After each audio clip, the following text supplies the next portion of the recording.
God, the great and mighty God, who formed all things by the Dieu, power le grand et puissant Dieu, qui a formé toutes choses par la puissance de son esprit et a ramené Jésus-Christ, son Fils unique, qui est mort librement pour nous pécheurs, le juste pour les injustes, afin de nous réconcilier, nous ramener dans cette merveilleuse communion que nous avons de nouveau avec Dieu. Comme il nous est enseigné dans la parole bénie, que nous étions en communion avec lui avant la fondation du monde. Alors que les étoiles du matin chantaient ensemble et que les fils de Dieu poussaient des cris de joie, il y a très longtemps, dès avant la fondation du monde. Qu'est-ce qui nous dit que ce n'est pas précisément à ce moment-là que l'agneau a été immolé? Quand Dieu, dans sa grande pensée, nous a vu pousser des cris et nous réjouir de notre salut en Jésus. Et ce soir, ce que nous avons, c'est seulement un avant-goût de cette grande gloire divine qui sera révélée à sa seconde venue. Toute maladie et tout chagrin auront disparu. À ce moment-là, nous aurons un corps semblable au corps de sa gloire, parce que nous le verrons tel qu'il est. Ici, alors que nous voyons nos mains qui se rident, nos cheveux qui grisonnent et nos épaules qui s'affaissent, nous sommes conscients de ce que nous sommes des mortels et de ce que nous nous dirigeons vers la poussière, d'où nos têtes sont inclinées en ce moment et dont nous avons été tirés. Mais Seigneur Dieu, aussi sûr que tu es Dieu, tu as promis que nous serions ressuscités dans les derniers jours et nous le croyons. Solennellement, nous nous présentons avec notre foi ce soir, dans ta présence. Nous venons avec assurance, parce que Jésus nous a dit de le faire. Non pas à cause de quelques bonnes choses que nous aurions faites, car nous n'avons rien fait de bon, mais nous venons humblement, en confessant que nous possédons ce trésor, à cause de sa grâce qui nous a été donnée en partage. Par conséquent, nous venons te demander de nous bénir ce soir, alors que nous apporterons la parole. Car il est écrit que l'homme ne vivra pas de pain seulement, mais de toute parole qui sort de la bouche de Dieu.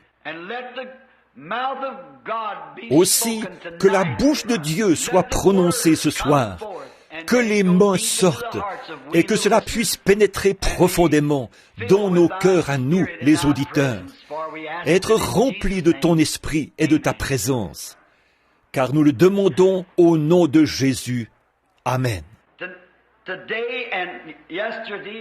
Oh, aujourd'hui et hier, ou plutôt hier soir et aujourd'hui, nous avons parlé du sujet, d'abord, pour en donner le titre, « Pourquoi nous ne sommes pas une dénomination ?»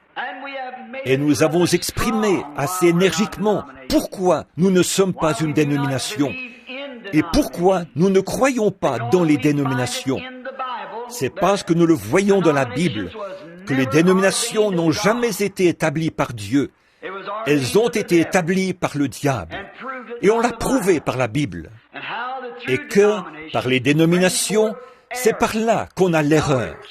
Maintenant, si nous disons ça, c'est pour corriger et pour amener ce tabernacle dans une communion autour de la parole de Dieu bénie. En effet, nos espérances ne se fondent pas sur ce que dit la dénomination ou sur ce que dit n'importe quel homme. Elles se fondent sur ce que le Seigneur Dieu a dit. Et c'est le seul moyen pour nous d'être corrigés comme il faut. Et ce matin, j'ai énoncé 5, je crois, articles différents qui ont été introduits à cause des dénominations, dont il n'est absolument pas parlé dans la Bible, auxquelles les églises protestantes se soumettent, et qu'elles enseignent comme doctrine la même chose que la vieille mère prostituée, l'église catholique, prêche, et qui se retrouve dans l'église protestante. Et on se soumet à cette même chose qui est contraire à tout ce qu'on trouve dans la parole de Dieu. La première église dénominationnelle, on a fait une recherche là-dessus cet après-midi, dans l'histoire des pères nicéens, de l'église de Nicée. Après la mort des apôtres, là, ce sont les pères nicéens qui sont apparus. Et ils ont continué pendant plusieurs années. Au bout de 325 ans, ils se sont finalement retrouvés à Nicée, en France, où ils ont tenu le grand concile de Nicée. Et c'est là qu'ils ont formé ces dogmes que l'Église catholique a maintenant et qui ont aussi été transmis aux protestants.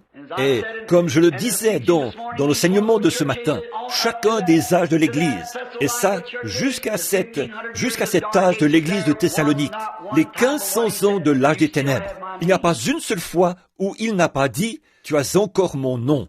Et ici, de l'autre côté, ils n'étaient plus en Christ. Ils avaient pris un nom dénominationnel, catholique, Luther, Wesley, baptiste, presbytérien, pentecôtiste, et ainsi de suite comme ça. Mais juste avant la fin de l'âge, il a dit « Je mets devant toi une porte ouverte ». Vous voyez? Et c'est dans cet âge que nous croyons être en ce moment, l'âge de la porte ouverte, dans cet intervalle du dernier départ de l'église de Laodicée. Et il y a eu exactement 325 ans jusqu'au concile de Laodicée. Et c'est là qu'ils ont adopté ces formes, comme d'asperger, de verser, et les faux baptêmes, le faux Esprit Saint, et toutes ces autres choses. Ils ont adopté ça. Et ensuite, quand Luther, qui était un prêtre, est sorti de l'Église catholique, c'est comme ça que ces choses ont suivi. Et de là est sorti Zwingli, de Zwingli est sorti Calvin, de Calvin est sorti Wesley. Oh, et ainsi de suite comme ça. Et ils n'arrêtent pas de se transmettre ces dogmes de l'un à l'autre. Et comment est-ce que Dieu peut conduire son Église quand ils suivent des chemins qu'il n'a même jamais donnés pour qu'ils y soient conduits? Et souvenez-vous, dans Apocalypse 17, nous avons vu la femme. Maintenant, ces mots sont clairs. Ils sont écrits dans la Bible. Alors je pense que je peux les dire. Il est dit que cette femme, c'était une prostituée. Ça veut dire qu'elle était une femme de mauvaise réputation, qu'elle était censée être mariée avec un mari, mais qu'elle commettait fornication avec le monde. Et elle était une mère des prostituées. Donc, elle avait des filles. Et nous avons dessiné ça géographiquement, que c'était là, comme je le vois moi-même, que je le vois dans l'Écriture, que je vois ses doctrines et tout. Je crois que le Seigneur l'a démontré parfaitement. Ça ne peut pas être autre chose que l'Église catholique. Ça ne peut pas être autrement. Et à quoi est-ce qu'elle a donné naissance? Aux églises protestantes. Exactement, c'est ce qu'elle a fait. Et elle tenait dans sa main une coupe du vin de ses fornications. Elle l'a donnée au roi de la terre. Elle était à la tête de toute la terre, spirituellement parlant. Et c'est exactement ça. Il n'y a pas d'autre. Regardez, retournons. On pourrait retourner dans Daniel et prendre la statue. Regardez la statue, la tête d'or, le royaume de Babylone, l'airain ou l'argent, les Mèdes et les Perses, l'airain, Alexandre le Grand, et ainsi de suite, le royaume des Grecs. Ensuite, les empires romains, la Rome orientale et la Rome occidentale, les deux pieds. Et remarquez, dans ces 10 royaumes, qui correspondent exactement aux 10 cornes dont nous parlions ce matin, dans chacun de ces 10 royaumes qui devaient s'élever, il y avait du fer mêlé avec de l'argile. Et le fer venait des jambes. Ça, c'était Rome. Et dans toutes les nations qu'il y a sous le ciel, il y a un filet de romanisme qui est mêlé par l'entremise de l'Église catholique. C'est exactement ça. Et ils n'allaient pas s'allier nulle part. Et ils se marieraient les uns avec les autres. La Bible a dit qu'ils le feraient. Et regardez-les aujourd'hui. Votre garçon sort avec une fille catholique. Quand ils décident de se marier, il faut qu'ils promettent d'élever leurs enfants dans la foi catholique. Vous voyez? Et vice-versa. Vous voyez? C'est pour détruire la puissance de l'autre. Mais qu'est-ce que c'est? La Bible déclare que c'est toute la chose qui est une prostituée. Maintenant, qu'est-ce que vous allez faire? C'est vrai. Et que les péchés des gens seraient punis sur... On est retourné dans Deutéronome pour montrer qu'un enfant illégitime, un enfant bâtard, ne pouvait même pas entrer dans l'assemblée du Seigneur pendant 14 générations. Ça, c'était sous la loi, et Christ est venu pour amplifier la loi. Alors, combien plus maintenant? Qu'est-ce qui leur arrive à qu'est-ce qu'elles ont, ces petites dévergondées qu'on voit dans la rue aujourd'hui? Ces femmes avec la cigarette au bec, ces dévergondées qui portent des shorts et qui ont les cheveux coupés courts et tout. Qu'est-ce qu'il y a? C'est parce que leur maman faisait pareil. L'iniquité est punie d'une génération à l'autre. Voilà ce qu'il y a. Et où est-ce qu'on en est? On en est au point où ce n'est rien d'autre qu'un amoncellement de péchés crasseux. C'est pour cette raison-là que Dieu a suscité la Russie là-bas, avec une bombe atomique pour l'éliminer, comme dans le déluge antédiluvien, quand il a suscité les nuages. Certainement qu'il l'a fait, et la Bible dit. La Russie, le pays athéiste qu'ils sont, athées, c'est un outil pur et simple entre les mains du Dieu Tout-Puissant. tout comme le roi Nebuchadnezzar devait détruire Israël parce qu'il n'avait pas marché avec Dieu. La Russie est en train de s'élever pour venger les saints de l'Église catholique, du sang des saints qu'elle a versé. La Bible l'a dit, elle va emporter toute la chose. Alors regardez bien, si leur mère était une danseuse de music-hall, et leur grand-mère, et que sa mère était une dévergondée, qu'est-ce qu'elle est aujourd'hui? Un striptease de rock'n'roll. Ces enfants, qu'est-ce qu'ils vont être? Et vous dites, est-ce que c'est Dieu qui fait ça? Oui, monsieur. Dieu punit l'iniquité des enfants, la génération, et même sur 14 générations. Et si Christ est venu pour amplifier ça, on pourrait dire 100 générations ou 500 générations. Tenez, il a dit, les anciens, vous avez entendu qu'il aurait été dit aux anciens, tu ne tueras point. Moi, je vous dis que quiconque se met en colère contre son frère, sans raison, a déjà tué. Vous avez entendu qu'il a été dit aux anciens, tu ne commettras point d'adultère. Mais moi, je vous ai dit que celui qui regarde une femme pour la convoiter a déjà commis un adultère. Il a rendu ça amplifié. C'est quoi? C'est rendre ça bien des fois plus gros. Et si, sous la loi, c'était 14 générations, combien de temps est-ce que ça va prendre pour la même chose aujourd'hui? Et les jeunes hommes, et les hommes d'âge mûr, et les hommes mariés, ils n'ont plus aucun respect pour leurs vœux de mariage.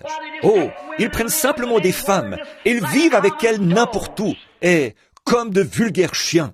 Un chien a plus de respect et plus de moralité que certaines personnes en ont. Je sais que c'est très direct, ça, mais c'est vrai.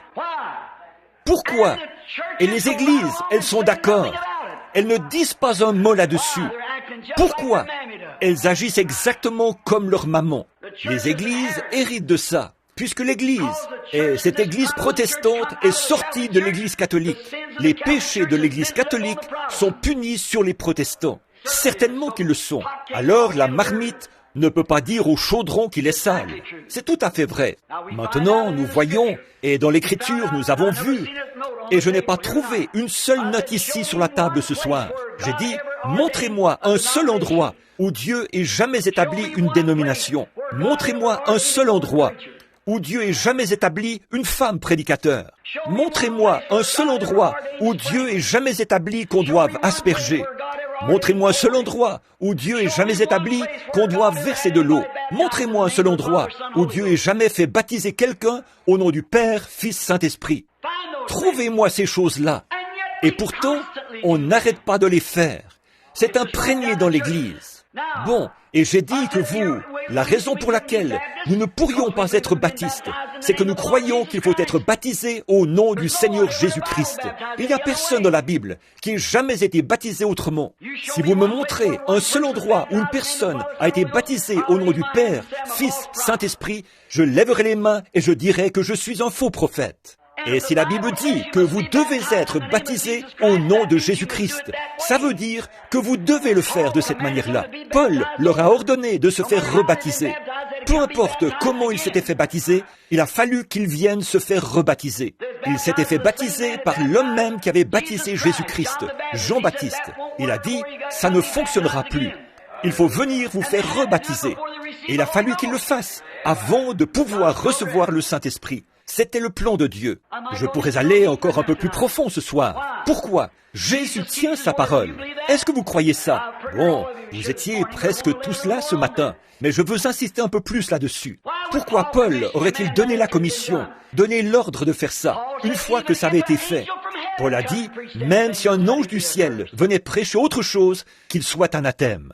Maintenant, vous dites, nous avons une lumière nouvelle là-dessus. Non, vous n'en avez pas. C'est avec ça que le diable s'est présenté à Ève, avec de la lumière nouvelle. Vous n'avez pas besoin de lumière nouvelle. Vous avez besoin de marcher dans la lumière que Dieu a déjà mise ici. C'est tout.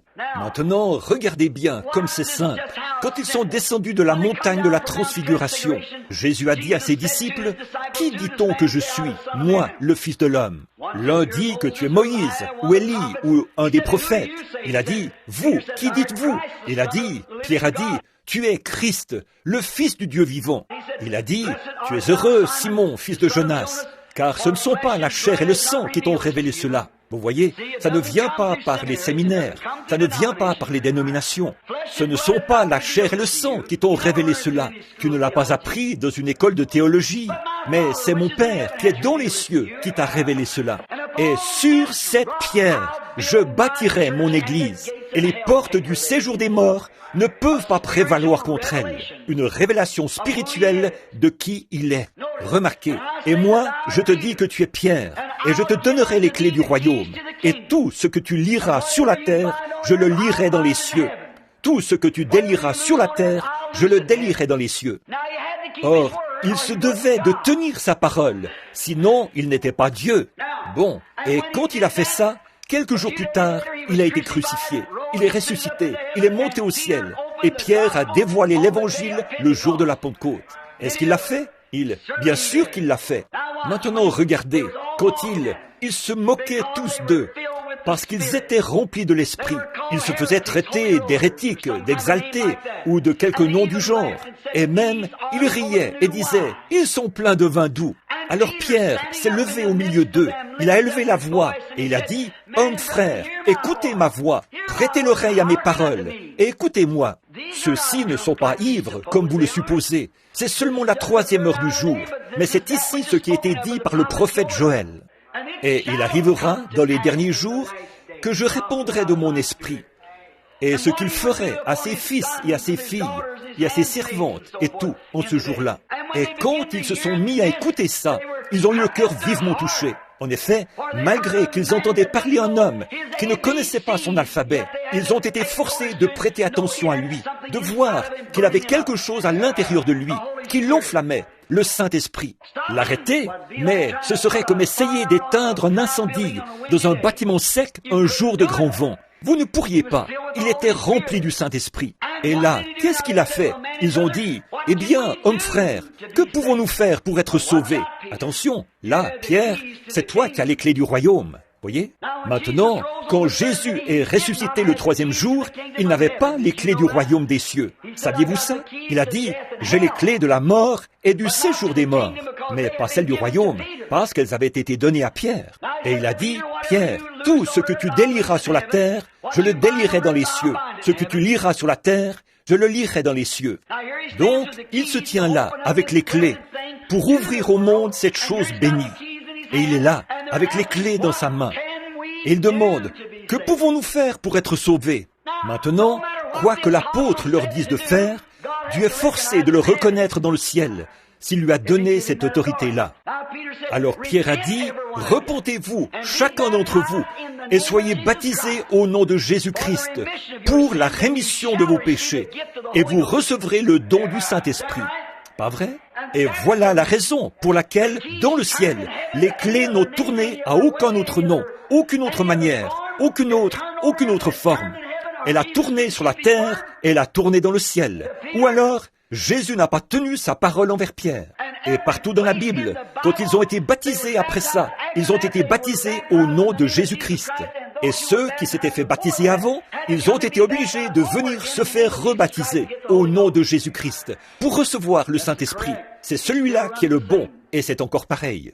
Alors, si nous enseignons le baptême au nom de Père, Fils et Saint-Esprit, c'est de la fausse prophétie. Maintenant, je ne veux pas vous blesser, mais il faut que j'établisse ça clairement, pour que cette Église sache ce qu'il en est.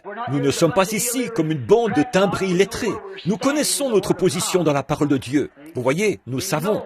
Je défie n'importe qui de me montrer un seul endroit où qui que ce soit ait jamais été baptisé au nom de Père, Fils, Saint-Esprit. Maintenant, est-ce que vous allez écouter une fausse prophétie ou bien la vérité? Sondez les Écritures. C'est à vous de décider. Montrez-moi où une seule personne dans la Bible, où une Église a déjà été établie comme dénomination dans la Bible. Montrez-moi dans la Bible où ils ont déjà établi une femme prédicateur.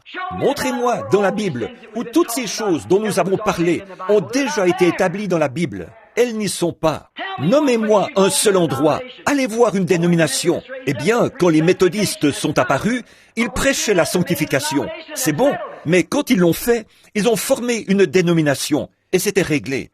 Voilà la raison pour laquelle la Bible a dit, tu as un nom. Vous dites, je suis chrétien. Eh bien, à quelle dénomination est-ce que vous appartenez? Vous dites, méthodiste. Eh bien, vous êtes une prostituée alors. Je suis baptiste, prostituée. Pentecôtiste, vous êtes une prostituée. Vous appartenez à cette église-là. C'est à Christ que vous devez appartenir. Vous n'avez pas à dire méthodiste, baptiste. Si vous êtes chrétien, vous êtes chrétien de cœur.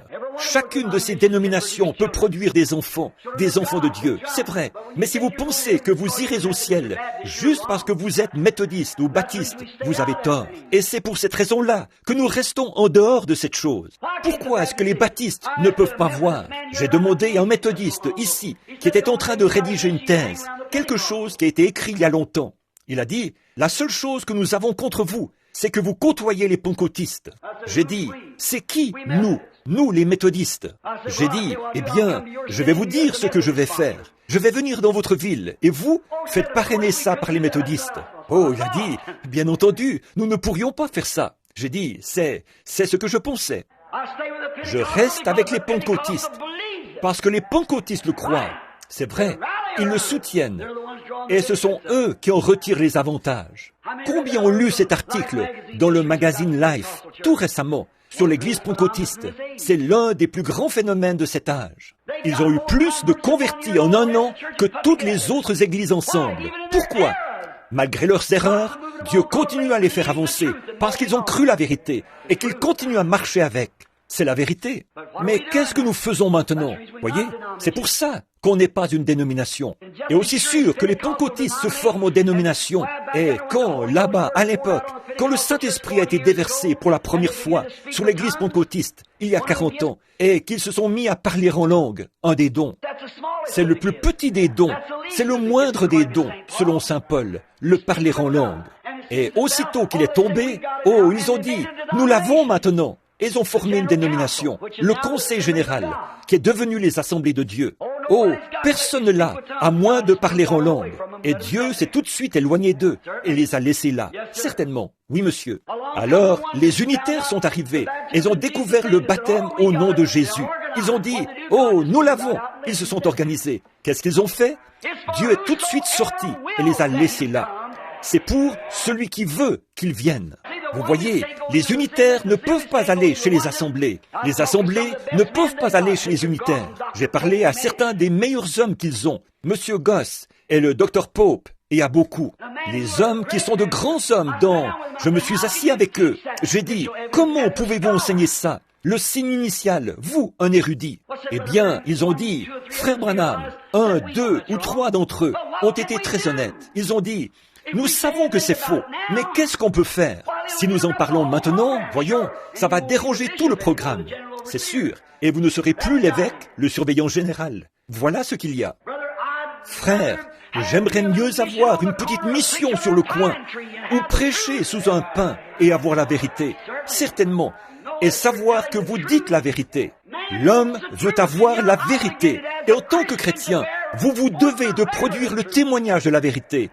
Dieu vous en tiendra pour responsable. Alors, quant à ces choses, si vous n'avez pas été baptisé au nom de Jésus-Christ, et que vous n'avez pas fait ces choses, et que vous n'avez pas reçu le Saint-Esprit, vous dites, « Oh, j'ai parlé en langue ». Ça ne veut pas dire que vous avez le Saint-Esprit. J'ai vu des sorcières, des sorciers, des démons et tout le reste parler en langue. Certainement, ils n'ont pas le Saint-Esprit, et vous le savez. Ils boivent du sang dans un crâne humain, et ils dansent, et ils invoquent le diable, et ils parlent en langue. Certainement, ils n'ont pas le Saint-Esprit.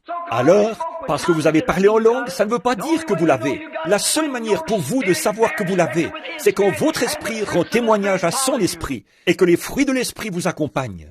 L'amour, la foi, la joie, la paix, la patience, la bonté, la douceur, la bienveillance. C'est là que vous savez que vous avez le Saint-Esprit. Il rend témoignage de lui-même. Maintenant, quand vous essayez de vous reposer sur le fait que vous appartenez aux assemblées, ou aux baptistes, ou aux presbytériens, vous voyez ce que vous faites? Vous prenez le nom d'une prostituée. C'est tout à fait vrai. Sortez de cette chose. Éloignez-vous de là. Je ne veux pas dire de sortir de votre église, ni rien. Faites ce que vous voulez à ce sujet-là. Mais arrêtez de vous reposer sur « Oh, je suis presbytérien ». Nous, on ne croit pas au jour des miracles. Pourquoi est-ce que vous n'y croyez pas? La Bible l'enseigne. Oh, j'appartiens à l'Église de Christ. Ils disent que les jours des miracles sont passés. Ils sont des faux prophètes.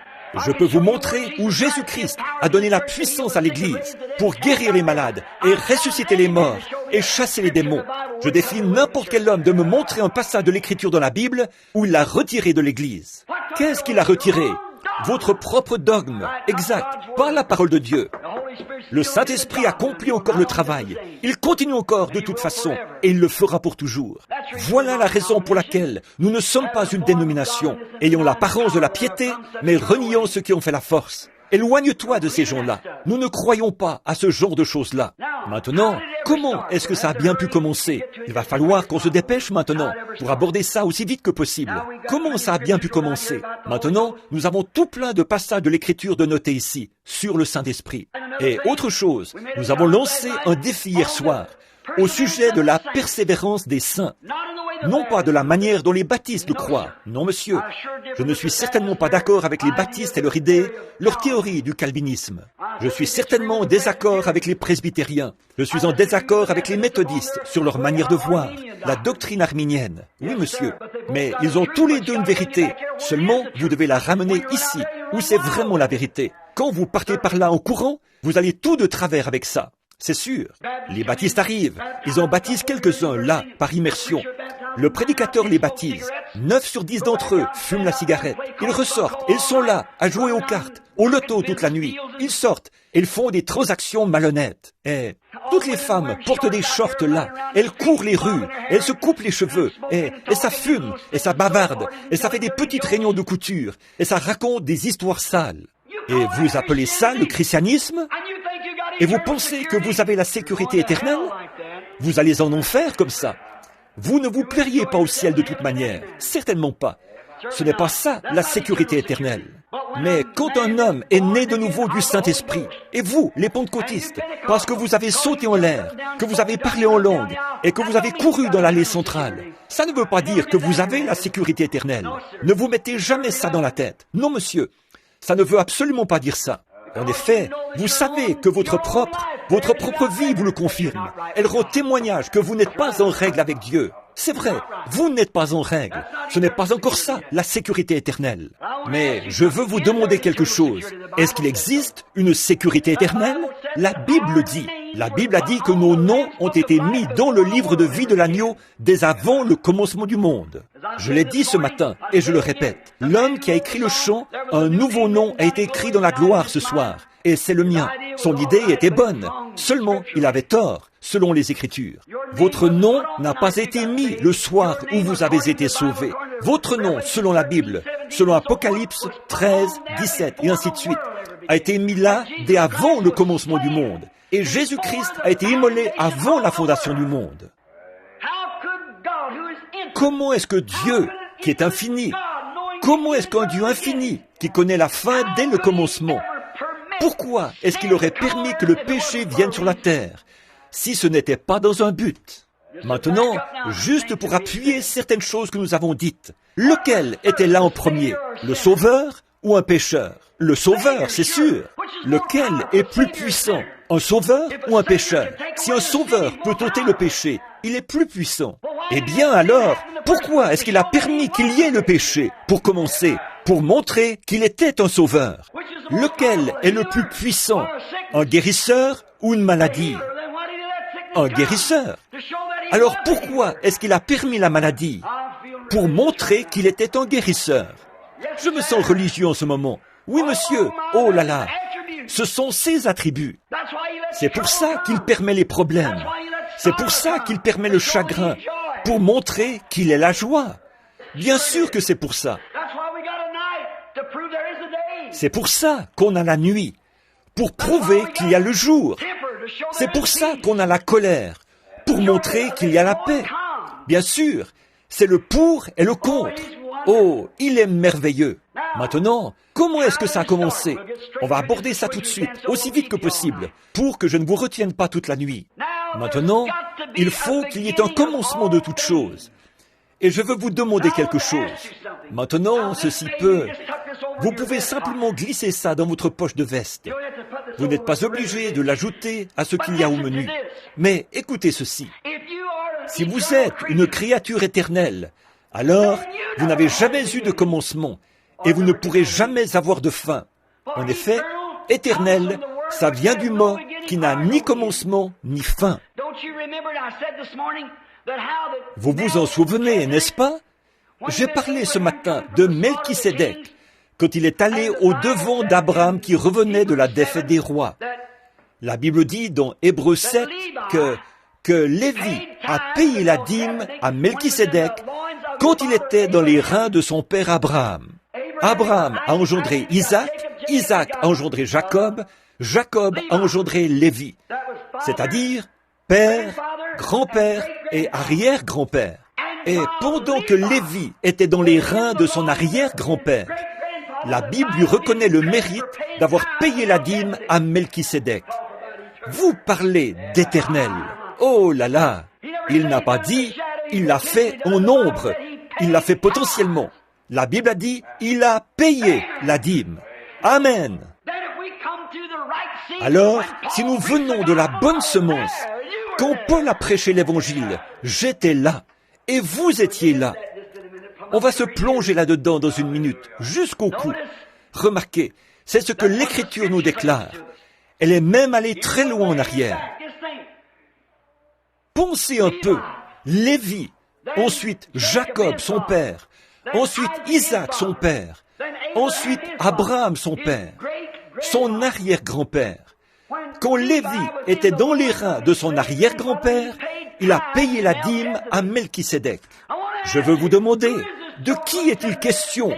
Job 27, 38, quand il a dit, « Où étais-tu quand j'ai fondé la terre ?» Quand les étoiles du matin chantaient ensemble et que les fils de Dieu poussaient des cris de joie. Qui étaient ces fils de Dieu qui poussaient des cris de joie?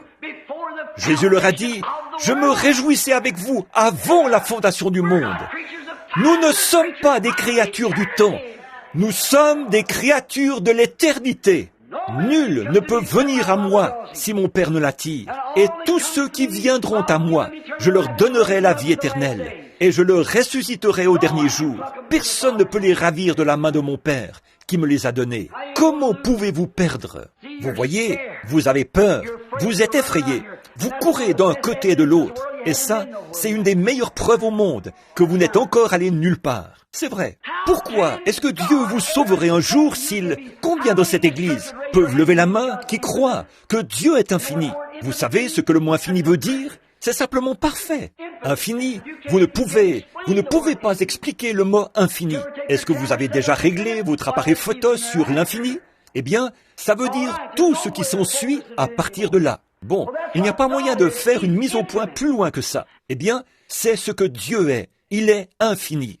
Et s'il est infini, il n'y a pas une coccinelle, pas une mouche, pas une puce, pas un pou, pas une chique, ni rien qui ait jamais existé sur la terre ou qui existera jamais sans que Dieu l'ait su avant même que le monde ait été formé. Voilà un peu une conception de l'infini. Eh bien, alors, un Dieu infini qui vous sauve maintenant, en sachant qu'il va vous perdre la semaine prochaine, ou le mois prochain, ou l'année prochaine. Voyons, il irait à l'encontre du but même. Il ne peut pas vous perdre. Celui qui écoute mes paroles et qui croit à celui qui m'a envoyé a la vie éternelle et ne viendra jamais en jugement. Mais il est déjà passé de la mort à la vie. Impossible. Vous ne pourriez pas plus. Celui qui est né de Dieu ne pratique pas le péché, car la semence de Dieu demeure en lui et il ne peut pas pécher. Comment est-ce qu'il peut pécher alors qu'il y a une offrande pour le péché qui est là pour lui? Comment est-ce que je peux être malade alors que je suis en parfaite santé? Comment est-ce que je peux être aveugle alors que je vois? Oh là là! Comment est-ce que je peux être dans le bâtiment et en dehors du bâtiment en même temps? Comment est-ce que je peux être ivre et à jeun en même temps? Vous ne pouvez pas. Alors, quand vous êtes sauvés, vous êtes sous l'expiation et vos péchés ne vous sont pas comptés. David n'a-t-il pas dit « Heureux l'homme à qui Dieu ne compte pas le péché et n'impute pas le péché ». Dieu ne retient pas le péché contre sa créature. C'est fort ça. Ce n'est pas du lait écrémé, mais c'est la Bible. Dieu ne comptera pas le péché au juste. Dieu, dans sa grâce, par la prédestination, ne voulant pas qu'aucun périsse, mais que tous arrivent à la repentance. Seulement, comme il est infini et qu'il savait qui viendrait et qui ne viendrait pas, il a pu prédestiner toutes choses pour les faire concourir à sa volonté. Sinon, pourquoi est-ce qu'il a permis le péché pour commencer? Alors qu'il était un sauveur, s'il n'y a jamais eu de pécheur, il n'aurait jamais été un sauveur. L'attribut, ce qui était en lui, n'aurait pas pu être manifesté. Comment donc est-ce qu'il est devenu un guérisseur? Comment donc est-ce qu'il est devenu un guérisseur? C'est parce qu'il a permis à la maladie de venir, pour pouvoir montrer qu'il était un guérisseur. Il était un guérisseur. Comment est-ce que vous auriez jamais pu? Comment est-ce qu'il aurait jamais pu se faire connaître? Comment est-ce que son attribut aurait jamais pu entrer en fonction? Comment est-ce qu'il aurait jamais pu être un guérisseur s'il n'y avait jamais eu de maladie? Il fallait qu'il permette la maladie. Pas étonnant que Paul ait dit dans Romains 8, « Ô homme insensé, qui peut dire au potier ce qu'il doit faire? Qui, quand l'argile se lève pour dire « Pourquoi me faire, toi, ainsi ?» N'a-t-il pas suscité Pharaon dans ce même dessein pour qu'il puisse montrer sa gloire en Égypte? Il endurcit qui il veut et il justifie qui il veut. Ce n'est pas celui qui veut, ni celui qui court, mais c'est Dieu qui fait miséricorde. Alors, vous n'avez rien eu à voir là-dedans. Vous n'avez pas une seule chose à faire. Si c'est par grâce, si c'est un don gratuit, il n'y a pas une seule chose que vous puissiez faire pour ça. Dieu vous a fait ce don, et c'est la volonté de Dieu. Voilà la chose que Dieu a prédestinée pour vous. La Bible dit que nous avons été prédestinés à être des fils d'adoption, des fils de Dieu, avant la fondation du monde. Alors, quand Dieu a immolé l'agneau dans sa propre pensée, avant la fondation du monde, pour démontrer ses attributs, ce qu'il était, quand l'agneau a été immolé, nous avons été immolés avec lui. Quand le sang de l'agneau a été pris dans sa propre pensée, dès avant la fondation du monde, mon nom et le vôtre ont été écrits dans le livre à ce moment-là. Tout ça dans sa grande pensée. Il est infini. Si ce n'est pas ça qu'il a fait, alors pourquoi a-t-il permis ça? Lequel est le plus fort? Comme je le disais, un sauveur ou un pécheur? Lequel a le plus de force? Alors, il a fallu que le plus fort permette le moins fort. Et il le fait seulement pour sa gloire. Quand il a fait Lucifer, il savait qu'il serait le diable. Il fallait qu'il laisse faire ça, pour montrer qu'il était le Sauveur, le Christ. Il fallait qu'il laisse les choses arriver comme ça.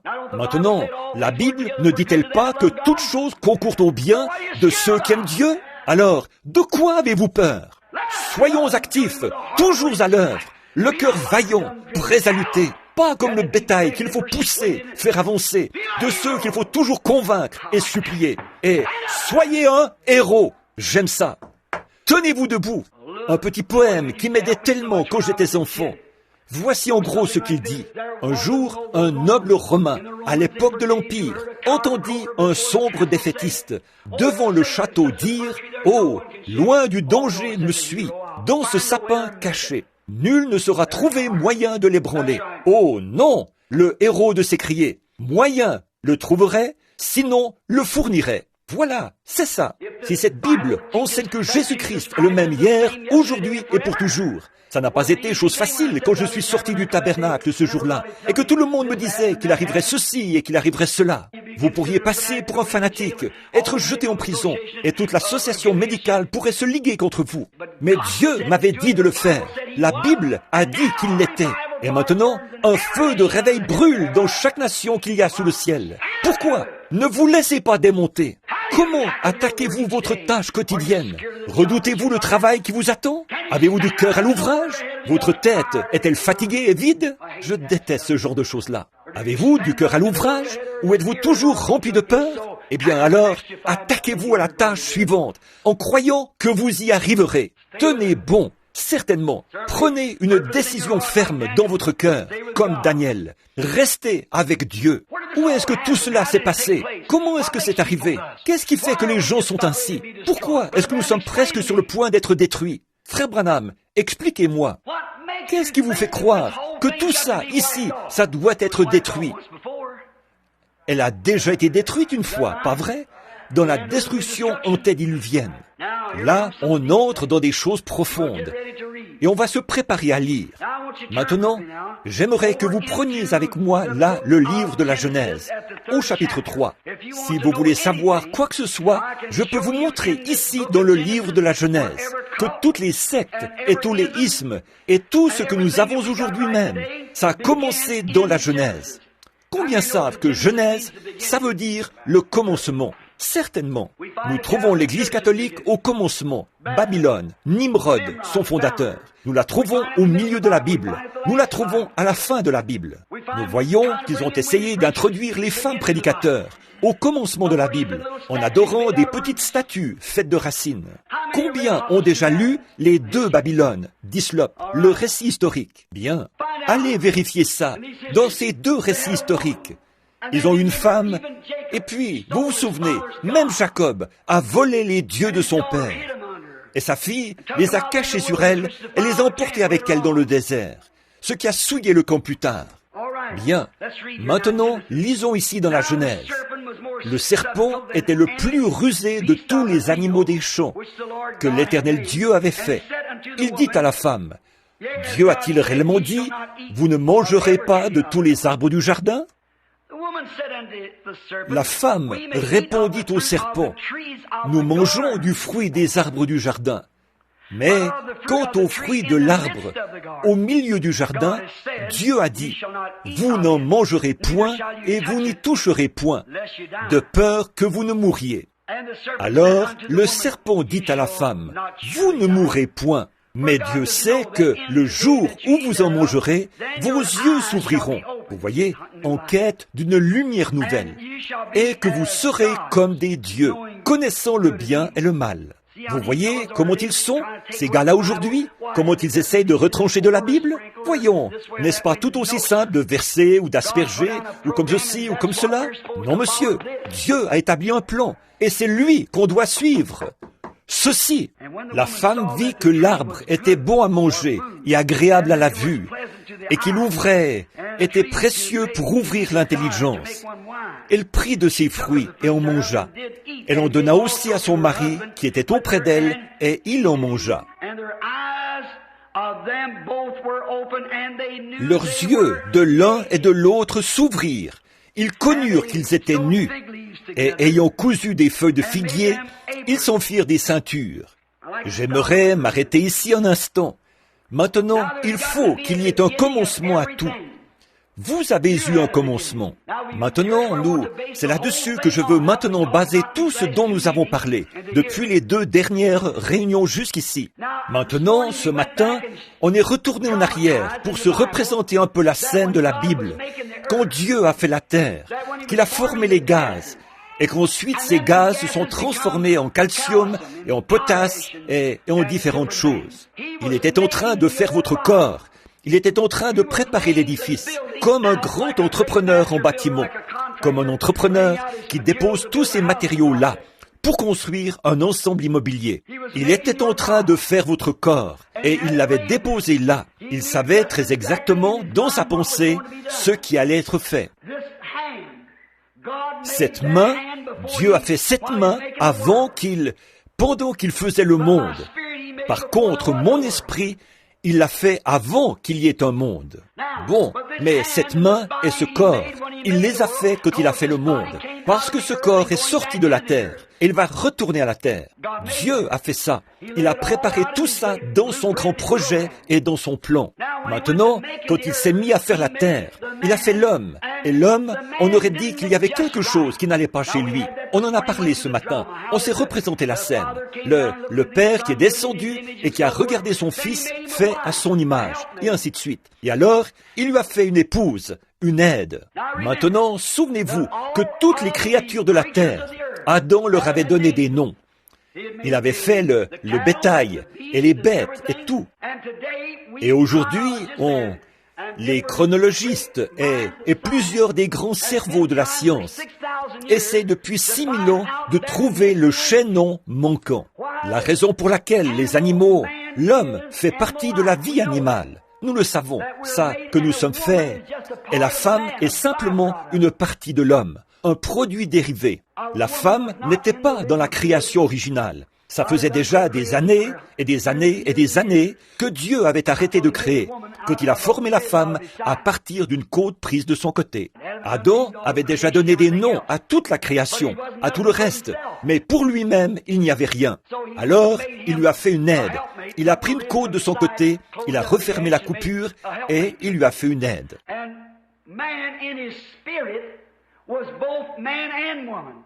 Et l'homme, dans son esprit, il était à la fois homme et femme. Et la femme est simplement une partie de l'homme. Et quand un homme prend une épouse, et si elle est vraiment son épouse, une épouse donnée par Dieu, alors elle sera pour lui tout comme une partie de lui. Voilà la raison pour laquelle il y a tant de problèmes dans les mariages. C'est parce que vous rencontrez une fille avec des beaux yeux bruns ou des beaux yeux bleus ou quelque chose comme ça, un beau physique, et vous vous y laissez prendre. Dès l'instant qu'elle a son premier bébé, qu'elle perd ses dents et qu'elle devient ridée et prend de l'âge, alors vous voulez la mettre à la porte. Et vous, les femmes, certaines vont rencontrer un jeune gars aux cheveux tout lissés, avec la moitié de la boîte de Saint-Doux de sa maman vidée dessus, et tout frisé. Mais ils vont tous tomber. Je sais ça par expérience. Alors, qu'est-ce qui arrive? Qu'est-ce qu'il y a? Vous vous laissez prendre par ça. Vous devriez d'abord prier, parce que la femme, elle fait partie de vous. Et si vous avez serré une femme contre votre sein, et que vous l'avez prise pour épouse, et que elle laisse une empreinte sur vous, nous allons le dire comme ça pour que vous compreniez. Et toute autre femme, contre ce sein, ne s'ajustera pas à cette empreinte. Et Dieu vous en tiendra pour responsable. Alors, souvenez-vous-en, vous qui sortez avec la femme d'un autre. Et aujourd'hui, j'ai entendu parler d'une jeune fille de la ville, ici, la pauvre petite. Je la connais. Une espèce de joueur lui a acheté plein de beaux vêtements et tout, pour essayer de la gagner avec ça. Un rat, celui qui ferait une chose pareille, ne peut même pas être considéré comme un être humain. Vous savez, un chien n'est pas aussi bas que ça. Mais pourtant, vous appelez une maman chien une chienne. Elle a plus de moralité que la moitié des femmes de Jeffersonville. Et vous appelez une brave maman cochon une truie. Et elle n'est pas. Elle a beaucoup plus de moralité que les femmes des États-Unis. Beaucoup d'entre elles. C'est tout à fait vrai. Je sais que c'est direct, ça. Je vous l'avais dit que j'allais mettre les points sur les i. Je veux que vous sachiez ces choses. Et c'est vrai. Les femmes d'aujourd'hui ne savent même pas ce que c'est que la moralité. Elles disent, ça ne blesse pas ma conscience. Eh bien, vous n'en avez pas. Remarquez. Oui, monsieur. Alors que vous savez ce qui est bien et ce qui est mal. Maintenant, remarquez. Cet homme, quand il a été créé, Dieu a séparé son esprit. Et il a enlevé un morceau de l'homme, son côté, et il en a fait une femme. Ensuite, il a pris l'esprit féminin, délicat de l'homme, et il a fait une femme avec. Et l'homme, il l'a fait masculin, costaud. Alors, quand vous voyez un homme qui est un peu, vous savez, qui se manucure, ou comment vous appelez ça, les ongles, et vous savez, 4 d'un côté et 5 de l'autre, et il s'arrange les cheveux, tout lissé, et se tient la bouche ouverte, comme ça, et toutes sortes de choses semblables, un de ces jolis jeunes hommes. Souviens-toi bien, sœur, il y a quelque chose qui cloche chez cet oiseau-là. Il y a quelque chose qui cloche. Tu fais mieux de l'avoir à l'œil, celui-là. Et quand vous voyez une femme avec une cigarette au coin de la bouche, qui porte une salopette et qui dit « Mon gars, je vais te le dire, moi, ce qu'il y a. » Frère, surveillez-moi cette fille-là. Il y a quelque chose qui cloche chez elle. Une femme est censée être une femme. Et elle est censée s'habiller comme une femme. Quand Dieu a fait l'homme, il l'a fait d'une manière. Et la femme, il l'a faite d'une autre manière. Et quand Dieu habille un homme, il l'habille d'une manière. Et la femme d'une autre manière. Et la Bible dit, c'est une abomination pour une femme de mettre un vêtement d'homme. Et vous, les femmes, qui mettez ces espèces de pantalons-là et tout, et qui les portez dehors, ces espèces de... Comment vous appelez ça déjà? Des knickerbockers? Comment ils appellent ça? Non, non, pas des shorts. C'est ceux qui ont des longues jambes, là, des pantalons corsaires, et des salopettes, des bleus de travail. On entre là et ils disent, c'est pour dames. J'ai dit, non, vous faites erreur. Les dames ne portent pas ces choses-là. Les femmes peut-être, mais pas les dames. C'est vrai. La Bible a dit, c'est une abomination pour une femme de mettre un vêtement, et pour un homme de mettre un vêtement de femme. Et les hommes deviennent chaque jour plus efféminés. Et les femmes deviennent plus masculines. Qu'est-ce qui se passe? Nous allons le voir dans quelques minutes par la Bible. Les femmes ne sont plus des femmes. Je ne parle pas de vous, les chrétiennes. Je parle de la tendance générale. Elles veulent agir comme les hommes. Elles veulent se couper les cheveux comme les hommes, se mettre la main sur le comptoir d'un bar, comme ça, et chanter « God bless America » avec une cigarette au coin de la bouche. Elles descendent de la rue, elles sortent en marche arrière, comme ça, en plein sur la grande route. On a compté. Je veux vous dire quelque chose. Et vous, les femmes au volant, écoutez. Billy Paul et moi, pendant ma dernière campagne, où on a passé 6 mois à parcourir le pays, j'ai fait le décompte de toutes les fautes de conduite sur la route. Et sur 300 incidents de la route, devinez combien étaient causés par des femmes au volant. Il n'en manquait que... Il y en avait 19 par des hommes et 280, ou je crois que ça fait 281 par des femmes au volant. Des femmes au volant. Maintenant, je ne dis pas que des femmes qui conduisent bien, ça n'existe pas, mais elle va tourner de n'importe quel côté. Et essayez donc de prendre des mesures contre elle. Si elle est un tant soit peu jolie, en train d'arranger sa coiffure, quand le policier s'avance, mais il dira, c'est sûr, c'est vous qui êtes dans le tort. La loi, on n'en a pas. Ils l'ont prouvé l'autre jour dans ce procès, cette affaire d'impôt que je viens de passer. On n'a pas de loi. S'il y a, ce n'est pas étonnant que ces nobles lords de l'Angleterre aient dit que la démocratie, c'était toute voile, mais sans encre. Et c'est vrai, ils sont là, sur des caisses à savon, à faire de la propagande électorale. La démocratie est pourrie, et les dictateurs aussi, et tout le reste avec. Tout ça, c'est pourri. Pour Dieu, il ne reste qu'une chose à faire, c'est de détruire tout ça, comme il l'a dit qu'il le ferait, et de recommencer à neuf. Maintenant, regardez combien nous sommes près de sa venue. Bon, quand cette femme, il lui a fait une aide, elle devait être une aide pour lui.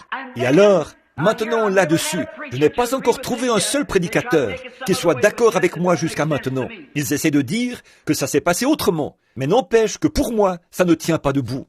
Ils essaient de dire qu'Adam et Ève auraient mangé des pommes. Frère, si, je ne dis pas ça pour plaisanter là, mais je veux le dire. En effet, si de manger des pommes, ça fait prendre conscience aux femmes qu'elles sont nues, on ferait mieux de passer les pommes de nouveau. Et vous savez que c'est vrai. Vous savez bien que manger une pomme, ce n'est pas ça qu'ils ont fait, qui leur a fait prendre conscience de leur nudité. Certainement pas. Il a fallu que ce soit sexuel. Forcément. Parce que c'est là qu'ils se sont rendus compte qu'ils étaient nus, quand ils ont pris de ce fruit défendu. La femme, n'est-elle pas un arbre fruitier? N'êtes-vous pas le fruit de votre mère? C'était ça, le fruit qu'il était défendu de prendre. Maintenant, voici une grande chose. Maintenant, ce que la science a jamais trouvé de plus proche de ce que l'être humain était, ils déterrent des vieux ossements, ils prennent des fossiles, ils prennent des têtes, ils prennent des crânes, et des bras, et des os, et ils essayent d'en faire quelque chose qui ressemble à un être humain. Et ils savent que jusqu'ici, ce qu'ils ont trouvé de plus proche de l'être humain, à côté, c'est le chimpanzé. C'est l'espèce la plus proche de l'être humain. Mais pourtant, il n'est rien en comparaison de l'être humain le plus évolué. La forme de vie la moins évoluée qui existe, c'est la grenouille. La forme la plus évoluée, c'est l'être humain. Dieu a commencé en bas et il est allé en montant jusqu'à ce qu'il en arrive tout en haut à son image. Il est passé des oiseaux et des bêtes en montant jusqu'à ce qu'il arrive à l'image de Dieu. Il a créé l'homme à cette image-là. C'est la forme la plus évoluée. La forme la moins évoluée, c'est un simple tétard qui s'est transformé en grenouille et ainsi de suite. Mais ce chaînon manquant qu'ils n'arrivent pas à trouver. Observez l'écriture maintenant. Vous ne serez pas d'accord avec ça, beaucoup d'entre vous, mais je veux simplement que vous y réfléchissiez et n'ayez pas de parti pris contre. Écoutez, je sais que beaucoup d'entre vous ont écouté parler le docteur Dehaene. Certainement que un homme de son calibre, un brave frère baptiste, certainement que je l'apprécie. Il a plus d'intelligence et de matière grise et il a oublié plus de choses que moi, j'en connaîtrai jamais. En effet, c'est un docteur en théologie et c'est un docteur en médecine et c'est un docteur en sciences. C'est un homme intelligent. Mais lui, il dit que c'est quand les fils de Dieu ont vu que les filles des hommes étaient belles. Il soutient le même point de vue que Joseph. Et il dit qu'ils sont entrés dans des chairs humaines et qu'ils ont pris des femmes parmi elles. Et il y avait des géants dans le pays de Nod. Et ils en ont pris pour femmes et ont vécu avec elles. Quand les fils de Dieu, des anges déchus, ont vu les filles des hommes.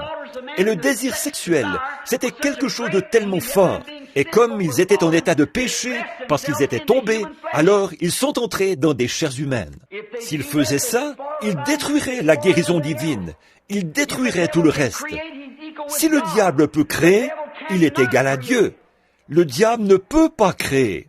Je veux que vous me montriez une seule fois où le diable ait pu créer. Il ne peut pas créer. Tout ce qu'il fait, c'est de pervertir ce qui a été créé. Il n'est pas un créateur. Il est seulement un pervertisseur. Eh bien, alors, qu'est-ce qui s'est passé? Regardez bien. Voici ma version. Voici le chaînon manquant. Donc, ils ont le chimpanzé. Mais vous ne pouvez pas croiser un chimpanzé avec une femme et mettre au monde un enfant. Vous ne pouvez pas croiser un être humain avec aucun animal. Ça ne se mélange pas. Vous ne pouvez pas vous faire transfuser le sang d'aucun animal. Quand j'étais en Afrique, de voir comment ils traitaient ces pauvres gens de couleur. Quelqu'un m'a dit, ils ne sont que des animaux. J'ai dit, je vous demande bien pardon. Ils sont tout aussi humains que vous, peut-être un peu plus. Je vais vous dire, quand vous avez une attitude comme celle-là, vous commencez à ressembler à un animal. J'ai dit, cet homme, qu'il soit aussi noir que l'as de pique, ou qu'il soit aussi jaune qu'une citrouille, ou qu'il soit aussi bleu que l'indigo, il pourrait vous sauver la vie en vous donnant une transfusion sanguine. Mais n'allez jamais mettre du sang d'animal en vous, certainement. C'est un être humain. Simplement parce qu'une peau est noire, et l'autre brune, et une autre jaune, et l'autre blanche, ça n'a rien à voir. La Bible a dit, Dieu, d'un seul sang, a fait tous les hommes. Et c'est tout à fait exact. Les endroits où nous avons vécu, qui ont changé notre couleur, n'ont rien à y voir. Dieu a fait d'un seul homme toutes les nations, d'un seul sang, toutes les nations pareilles. Les Chinois, l'homme de couleur ne peut pas dire là. L'homme noir ne peut pas dire que ce Chinois, il est jaune. Je n'aurai rien à voir avec lui. Il est votre frère. Et vous, homme blanc, vous ne pouvez pas dire à l'homme jaune ou à l'homme noir, ni l'un ni l'autre. Je n'ai rien à voir avec toi. Il est votre frère. Tout à fait vrai. Maintenant, remarquez, voici ce qui s'est passé. Je crois, et je peux prendre la Bible à l'appui, que c'est le serpent qui l'a fait. La personne qui manque entre le chimpanzé et l'homme, c'est le serpent. En effet, écoutez, remarquez bien ceci. Le serpent n'était pas un reptile. Il était le plus rusé de tous les animaux des champs. Maintenant, je suis allé chercher dans des dictionnaires un peu partout aujourd'hui pour vérifier ce mot. Voir ce que le mot rusé veut dire. Ça veut dire être intelligent, être astucieux.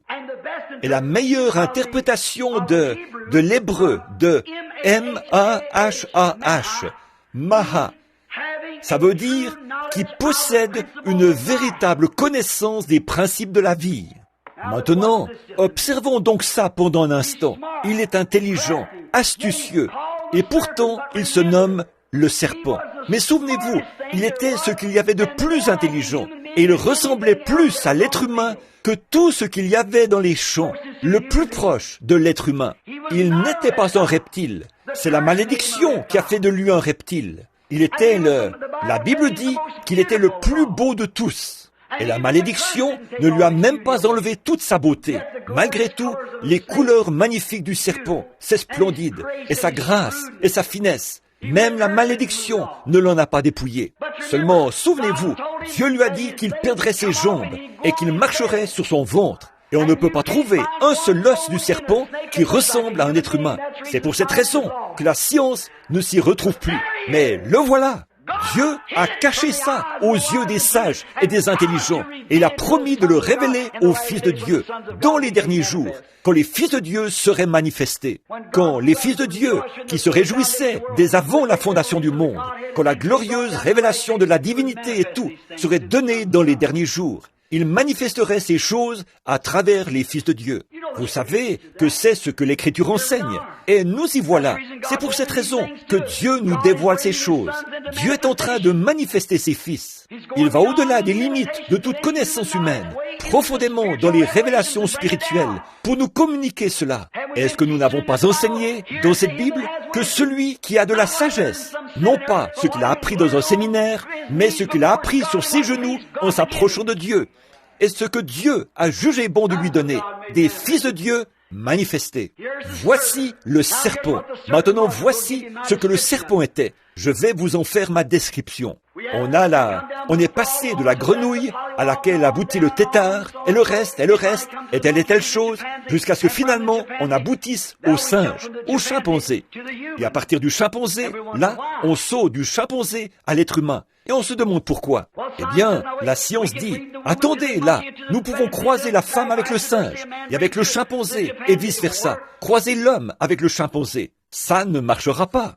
Croisez-le avec n'importe quel autre animal. Ça ne marchera pas.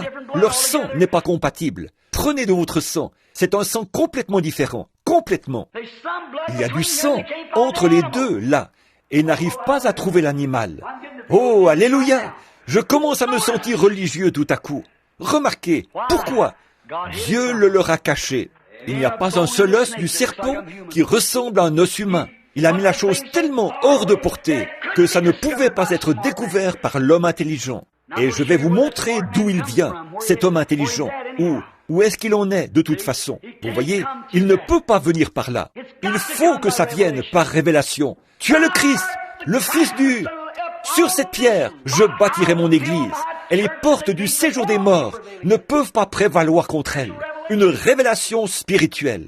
Comment est-ce qu'Abel a su qu'il fallait offrir un agneau, au lieu d'offrir comme Caïn les fruits des champs? Il en a reçu la révélation spirituelle. Vous ne la recevez pas dans les séminaires, vous ne la recevez pas par les dénominations, vous la recevez du ciel. Maintenant, regardez bien ce serpent du début. Nous allons faire son portrait maintenant. C'est un grand gaillard. Il est entre le chimpanzé et l'homme. Et le serpent, le diable, Lucifer, savait que ce sang-là était le seul qui était compatible avec le sang humain, que c'était la seule personne avec laquelle il pouvait traiter. Il ne pouvait pas traiter avec le chimpanzé. Ce sang-là n'était pas compatible. Il ne pouvait pas traiter avec plusieurs choses. Il ne pouvait pas traiter avec le mouton. Il ne pouvait pas traiter avec un cheval, il ne pouvait traiter avec aucun animal. Il devait traiter avec ce serpent.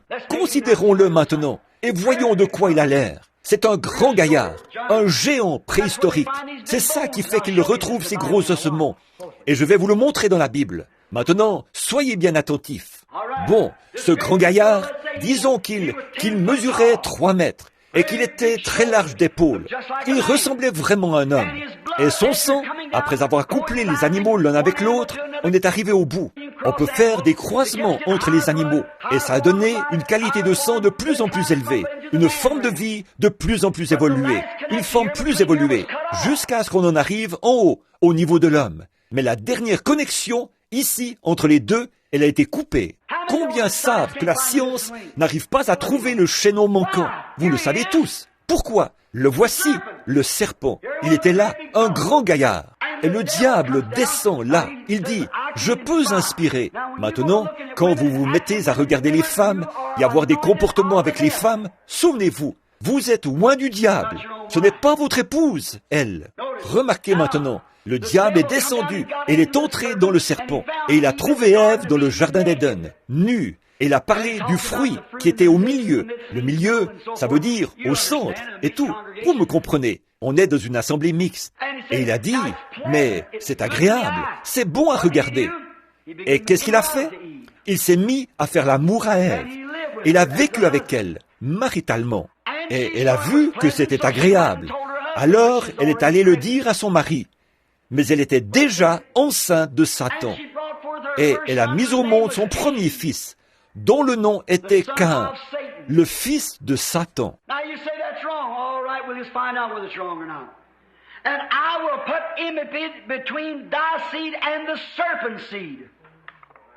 Mais vous dites, c'est faux ça. Très bien. Alors, on va voir si c'est faux ou pas.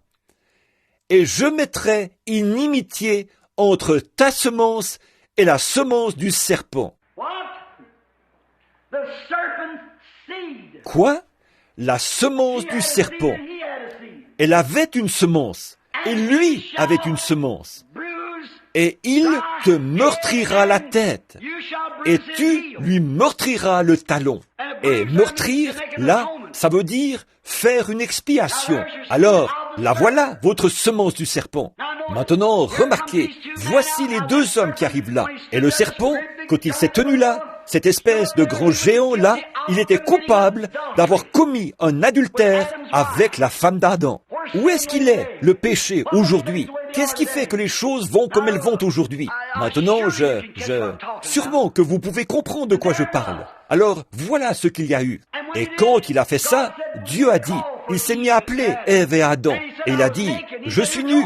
Et il a dit, qui t'a dit que tu étais nu?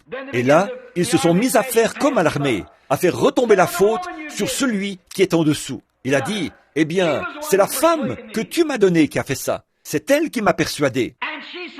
Et elle a dit, le serpent m'a donné une pomme? Allons, prédicateur, reprends tes sens. Elle a dit, le serpent m'a séduite. Savez-vous ce que séduire veut dire? Ça veut dire souiller. Et elle l'a été. Le diable ne lui a pas du tout donné une pomme. Le serpent m'a séduite. Et ensuite, la malédiction est venue. Il a dit, parce que tu as écouté le serpent au lieu de ton mari, tu as retiré la vie du monde. Alors tu multiplieras tes douleurs et ta conception se portera vers ton mari, et ainsi de suite. Et parce que tu as écouté ta femme, au lieu de m'écouter, je t'ai pris de la poussière, l'espèce la plus évoluée. Voilà, tu retourneras à la poussière. Et toi, le serpent, parce que tu as fait ça, voilà, tu n'auras plus de jambes.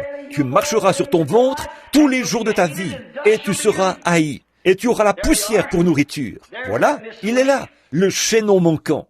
Maintenant, voici Caïn qui arrive. Observons les natures.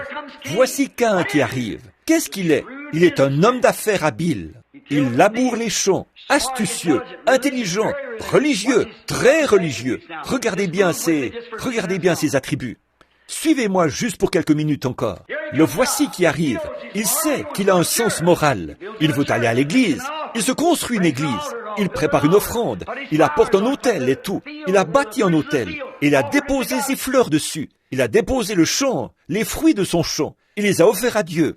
Il a dit, voilà pour toi, Seigneur. Je sais que nous avons mangé des pommes. C'est ce qui a causé tout ça. Certains de ces rejetons ont le même jour d'idée. On peut voir d'où c'est venu. Il a apporté ses pommes, les a rentrées de son champ. Il les a déposées là. Et il a dit, ça va servir d'expiation. Dieu a dit, ce n'étaient pas des pommes. Mais par une révélation spirituelle, Abel savait que c'était du sang. Alors, il a apporté un agneau. Il lui a martelé la gorge. Et celui-ci est mort. Dieu a dit, c'est ça. C'est à cause de ça. C'était du sang. Vous savez de quel sang je parle? Bien, c'est à cause du sang. Maintenant, regardez bien. Et alors, quand Caïn a vu que son exalté de frère avait été accepté devant Dieu et qu'il y avait des signes et des prodiges qui s'accomplissaient là-bas, il était jaloux de lui.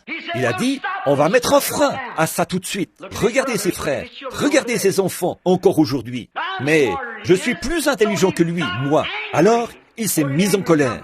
D'où est-ce que la colère est venue? Pouvez-vous dire que la colère, il a tué son frère. C'était un meurtrier. Pouvez-vous appeler Dieu un meurtrier? Et Adam était le fils de Dieu. La Bible dit qu'Adam était le fils de Dieu. Le commencement pur là-bas.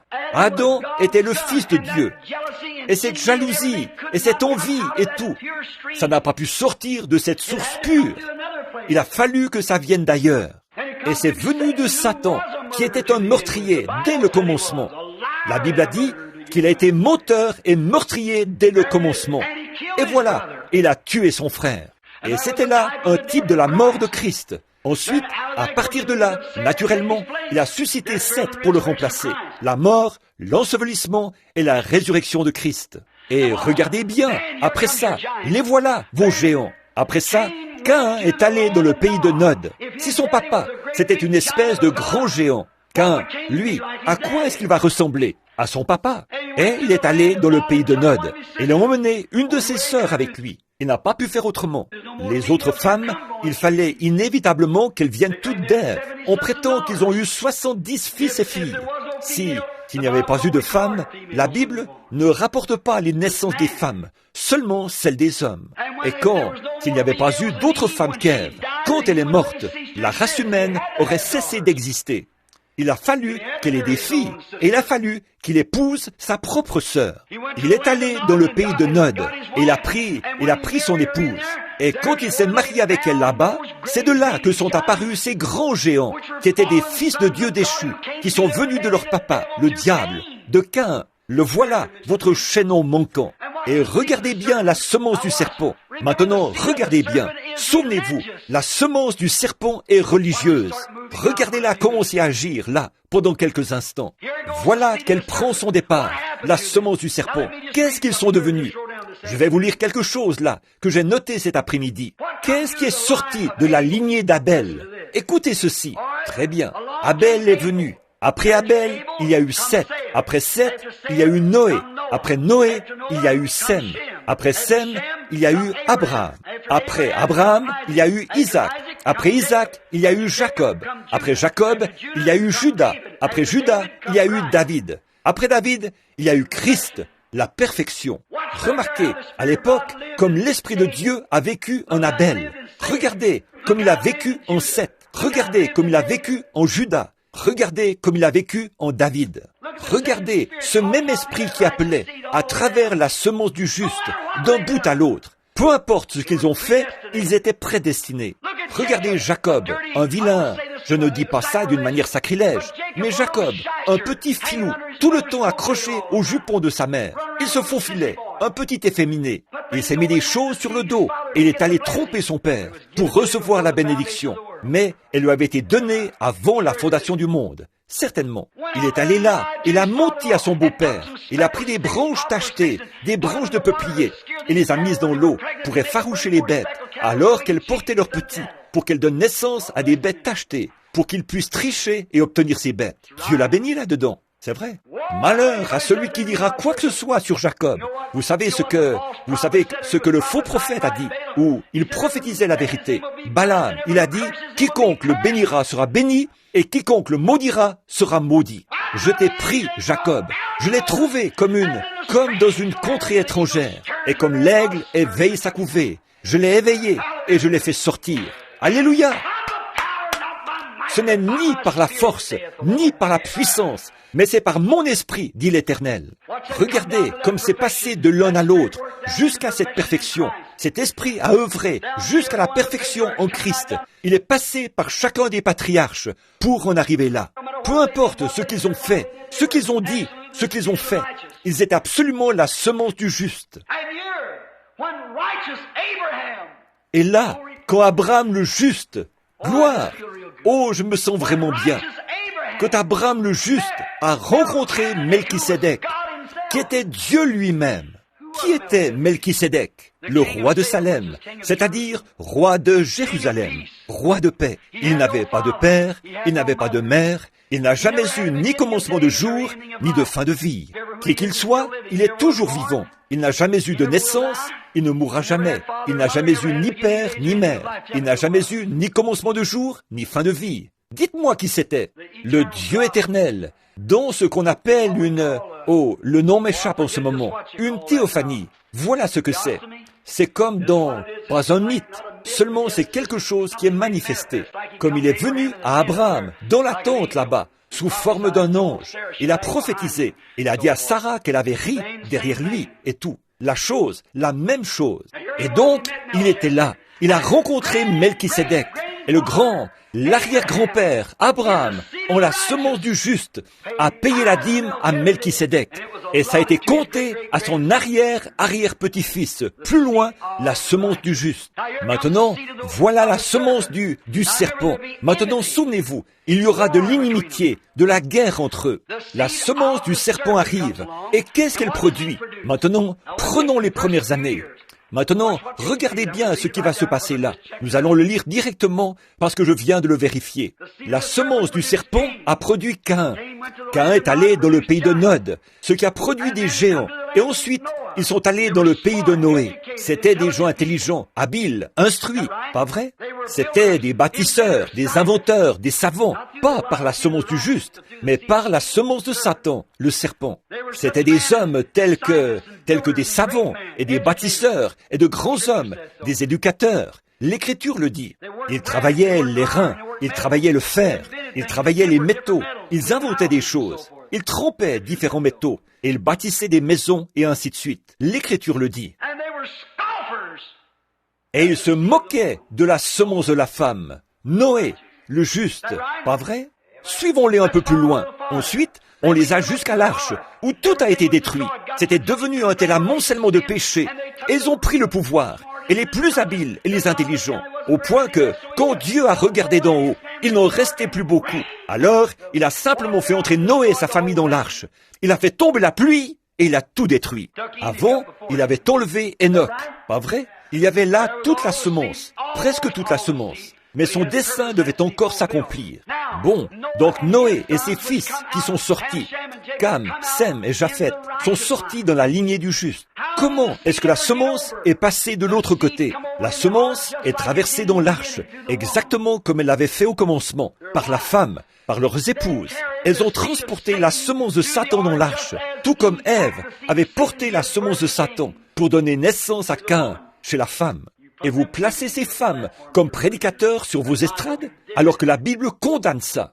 Paul a dit, si quelqu'un croit être prophète, ou même spirituel, qu'il reconnaisse que ce que j'écris, ce sont les commandements du Seigneur. Mais s'il est ignorant, alors qu'il soit ignorant. C'est pour ça que j'ai quitté l'église baptiste ici.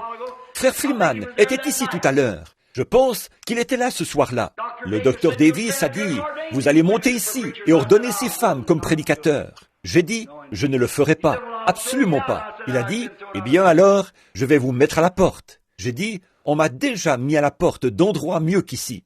J'ai dit, ceci, c'est la parole de Dieu. Elle condamne cette chose-là. Et je ne peux pas soutenir ce que Dieu condamne. Non, monsieur.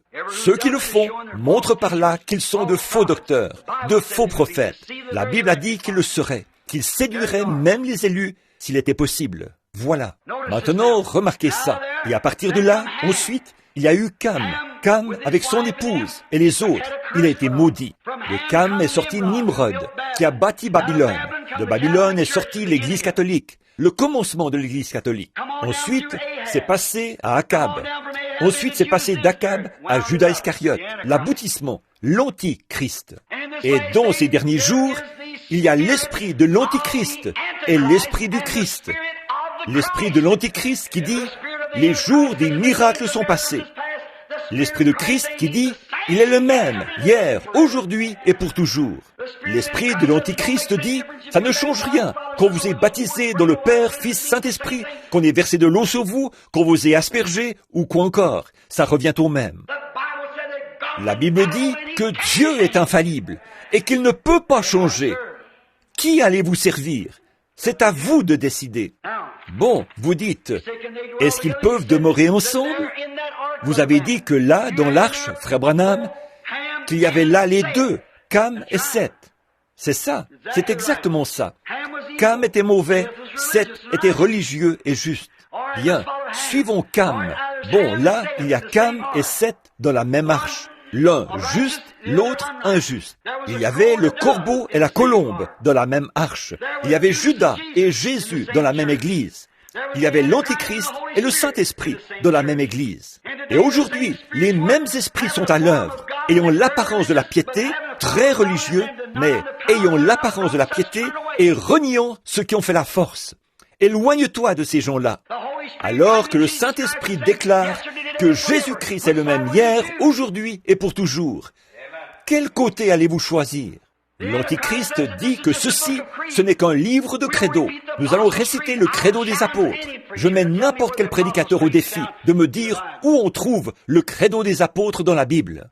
Je crois en Dieu, le Père Tout-Puissant, Créateur du ciel et de la terre, en Jésus-Christ, son Fils. Je crois à la Sainte Église catholique romaine, à la communion des saints. Où trouvez-vous ça dans la Bible? Et pourtant, vous récitez ça dans vos grandes églises méthodistes et baptistes. C'est une doctrine du diable. Et ce sont des faux prophètes qui l'enseignent. Et j'espère que je ne vous blesse pas, mais je vais bien faire comprendre ça au tabernacle ici. Vous, du Branham Tabernacle ici, abstenez-vous de ces choses-là. Tout ce qui croit à la communion des saints, c'est du spiritisme. Il y a un seul médiateur entre Dieu et l'homme, et c'est l'homme Jésus-Christ. Peu m'importe combien de maris il peut y avoir. Vous voyez ce qu'elle a fait, la semence de la femme là-bas? Vous voyez comment la semence de la femme a été transportée de l'autre côté? Regardez, aujourd'hui, en Amérique, l'Amérique est la semence du diable. Qu'est-ce que c'est? Elle est une nation de la femme. Vous avez déjà entendu? C'est un monde de la femme. C'est vrai, c'est une nation de la femme. Ce sont elles qui donnent le ton. Je suis allé, il n'y a pas longtemps, là-bas, en Suisse. Les femmes disaient, une petite femme qui avait le Saint-Esprit, elle disait, vous savez, si je vais en Amérique, on dit que là-bas, les femmes ont de la liberté. J'ai dit, je vais vous dire à quoi ça mène. Et j'ai commencé à lui en parler. Elle a dit, oh, miséricorde, je ne veux pas de ça. J'ai dit, c'est à ça que ça mène. Vous savez, là-bas, ils ne font pas les choses comme ils les font ici. Qu'est-ce que c'est? Je vais vous montrer que l'Amérique est une femme. Sur notre monnaie, on a le portrait d'une femme. Dans tout ce qu'on a ici, il y a une femme. Dites-moi, il n'y a pas assez de débit d'alcool dans le pays. Il y aurait, vous pouvez mettre 40 débits d'alcool dans cette ville et mettre 3 prostituées, des belles femmes qui se tortillent en se promenant dans la rue. Elles vont envoyer plus d'âmes en enfer à les convoiter que tous les débits d'alcool que vous pourriez mettre dans cette ville. C'est tout à fait vrai. Qui est-ce alors? C'est la femme. Qu'est-ce qu'elle est? Elle est le Dieu de l'Amérique. Ils prennent de ces anciennes vedettes de cinéma et elles se montrent là. Elles ont été mariées 4 ou 5 fois. Elles vivent avec 3 ou 4 maris différents en même temps. Et certains de ces magazines qui étalent ça et qui en parlent et qui prennent leurs photos alors qu'elles sont nues là. Et vous, les jeunes filles, qui les prenez pour exemple. Pourquoi? À cause de votre maman avant vous, peut-être, ou de votre grand-maman avant vous. Vous voyez où cette semence du serpent fait son œuvre? Certainement que c'est ça. Et qu'est-ce que ça a fait? Si l'iniquité était punie sur 14 générations sous la loi, qu'en sera-t-il de l'iniquité si elle est punie aujourd'hui, alors que la semence du juste est presque épuisée? Et Dieu a dit qu'il viendrait un temps, s'il n'abrégeait pas l'œuvre, qu'il n'en resterait plus du tout. Nous sommes au temps de la fin. Partez à la recherche des justes ce soir. Parcourez les villes. Oh, vous allez trouver des membres d'église, aussi fidèles aux baptistes et aux presbytériens et tout, qu'on peut l'être. Mais ils n'ont pas plus à faire avec Dieu qu'un lapin n'en a à mettre des raquettes. Ils n'en connaissent rien. Tout ce qu'ils connaissent. Êtes-vous chrétien? Je suis catholique. Êtes-vous chrétien? Je suis baptiste. Êtes-vous chrétien? Je suis presbytérien. Êtes-vous chrétien? Je suis pentecôtiste. Ça n'a rien à voir avec ça. Vous êtes chrétien parce que Dieu, par sa grâce, vous a sauvé. Et vous en savez quelque chose. Et quelque chose a transformé votre vie, de sorte que vous vivez différemment. Et vous êtes une nouvelle personne, une nouvelle créature en Jésus-Christ. Certainement. Mais vous voyez où est la semence du serpent? La semence du serpent, c'était quoi? L'adultère. Vous me suivez? L'adultère avec Ève. Qu'est-ce que c'est devenu? Qu'est-ce qui a produit ça? Qu'en est-il ce soir? Regardez, à l'époque, il y a quelques années, quand la première chanson est sortie, vous, les plus âgés, autrefois les chansons étaient censurées, avant de pouvoir passer à la radio. Et la première qui est sortie, c'était « Tournez les filles, tournez! Vos beaux genoux, il faut les montrer !» et tout ça. Moquez-vous de maman et papa. Donnez-leur donc du « ha ha ha ». C'est la première qu'ils ont laissé passer. Où pensez-vous qu'il est ce soir? Le type qui a écrit cette chanson-là, il est mort. Qu'est-ce que vous pensez de Clara Bow, qui est sortie la première et a parlé des courbes dangereuses, avec le striptease qui a envoyé des milliers d'âmes en enfer? Où pensez-vous qu'elle est ce soir? Il y a longtemps qu'elle est morte. Où est-elle avec ce corps qu'elle avait?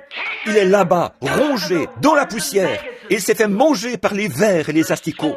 Et son âme est là-bas, devant un Dieu juste. Où est l'homme qui a pris cette femme et qui a fait ces saletés de vêtements qu'elle porte, qui font dépasser leur forme d'un côté et de l'autre? Et c'est mal ajusté. Mais pourquoi est-ce qu'elles font ça? Pourquoi est-ce qu'elles portent ce genre de choses-là? C'est parce que vous voulez que les hommes vous regardent. Il n'y a pas d'autre moyen de le prouver.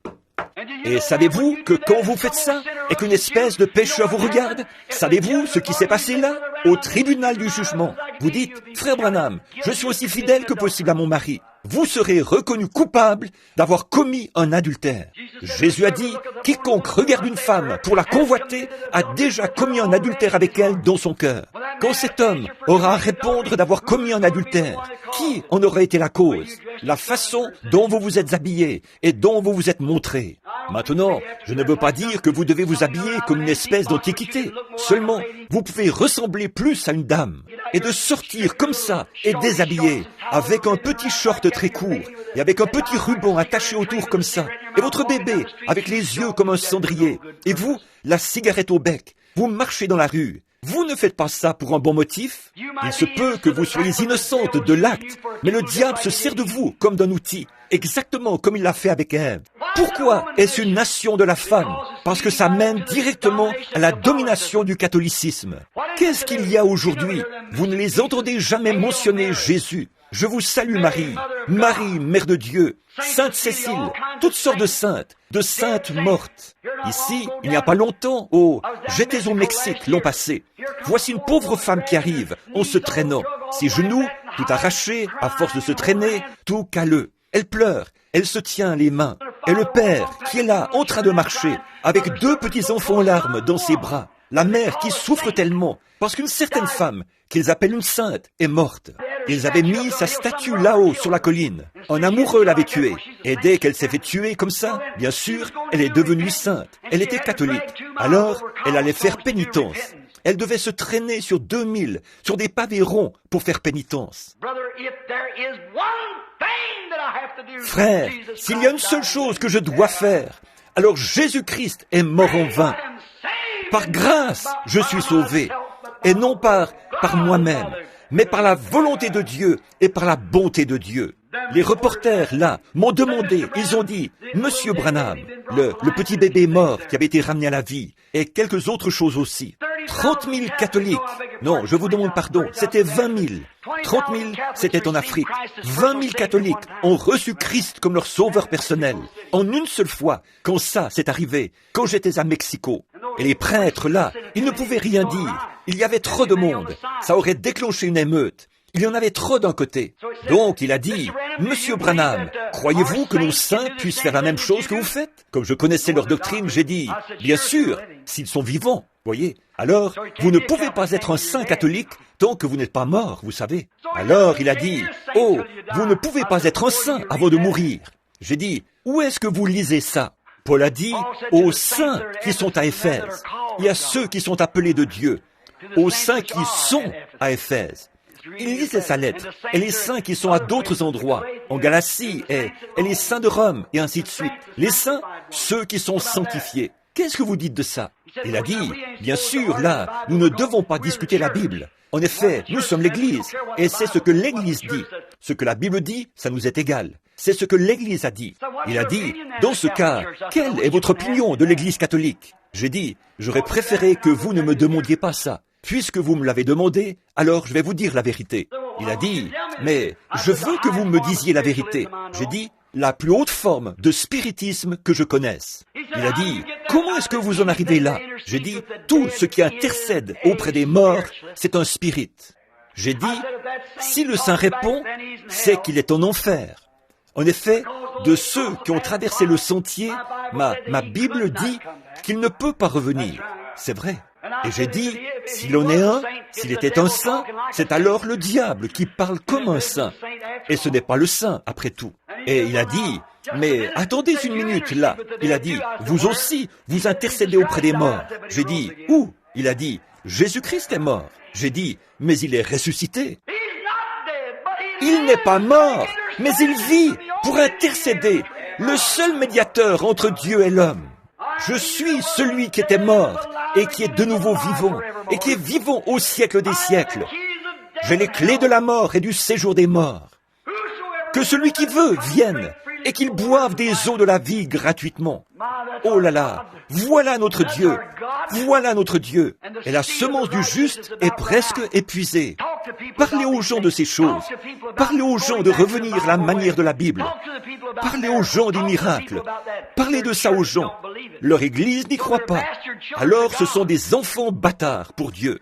La Bible dit que si nous ne pouvons pas supporter les persécutions et les épreuves, les moqueries, et d'être traités d'exaltés, et ainsi de suite, comme ça, si vous ne pouvez pas le supporter, vous êtes des enfants bâtards, et pas les enfants de Dieu. La Bible dit, traitez-moi d'exalté si vous voulez, traitez-moi de tout ce que vous voulez, tant que mon cœur est droit devant Dieu, et que mon expérience s'accorde avec la Bible de Dieu, Je vais continuer à avancer dans cette même direction. Oui, monsieur, voilà ce que nous croyons. Voilà l'Église du Dieu vivant, ce qui ne vient pas par la théologie, ça ne vient pas par une conception intellectuelle faite de main d'homme, ça vient par la vérité révélée de ce que Jésus-Christ est le Fils de Dieu. Absolument. C'est tout ce que j'avais. C'était une conception intellectuelle, parce que l'Église baptiste ou l'Église méthodiste m'a appris que c'est telle et telle chose. Quand j'entendrai cette Bible, si j'avais été baptisé au nom de Père, Fils et Saint-Esprit, et que je lis cette Bible, et qu'un prédicateur me dise que personne dans la Bible n'a jamais été baptisé autrement qu'au nom de Jésus-Christ, et que je le lise, et que je vois que c'est la vérité, j'irai à l'eau aussi vite que je peux. Oui, monsieur. Si quelqu'un me disait que Jésus-Christ était un grand guérisseur, et que mon Église me dise que les jours des miracles sont passés, et que j'ai besoin de guérison, je courrai aussi vite que je peux à l'autel pour être guéri. Certainement. Si j'étais prédicateur, et que j'ai une femme prédicateur derrière ma chair, et que je lise dans cette Bible, et que je vois qu'une femme ne doit pas prêcher, je l'ôterai de là, quitte à y laisser ma peau. Et vous vous souvenez, assise là au fond, là où se trouve Sir Wright, un soir, une femme voulait me mettre à la porte pour avoir fait quelque chose comme ça. Oui, monsieur. J'ai dit, vous n'entrerez pas dans mon église avec vos espèces de... C'est quand elles portaient, qu'elles avaient de ces robes très décolletées comme ça, avec ce drôle de tissu, et leur corps à moitié découvert. J'ai dit, si jamais elles entrent dans mon église, je vais les mettre dehors. C'est sûr. Et une espèce de petite dégourdie, pas loin d'ici. Elle est morte pas longtemps après. Et elle m'a fait demander, mourante. C'était une fille catholique.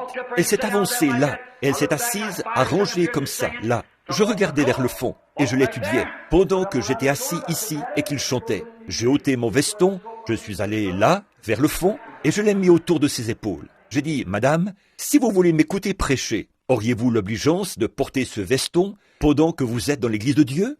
Voyez? Certainement.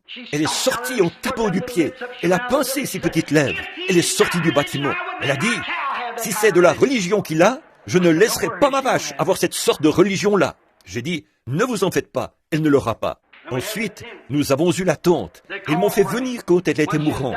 Elle avait fait une crise cardiaque. Elle était mourante. Son mari est venu. Il a dit, venez vite. Et j'étais en plein milieu de la réunion. C'était un gros et grand gars, debout à la porte. Il m'attendait. Et j'ai accouru. J'ai pris ma voiture et j'y suis allé en vitesse. Comme je montais, j'ai rencontré cette infirmière âgée, là, qui habite Howard Park, encore aujourd'hui. Elle a dit, pasteur, vous n'avez pas besoin de venir. Il doit y avoir une vingtaine d'années de ça, peut-être un peu plus.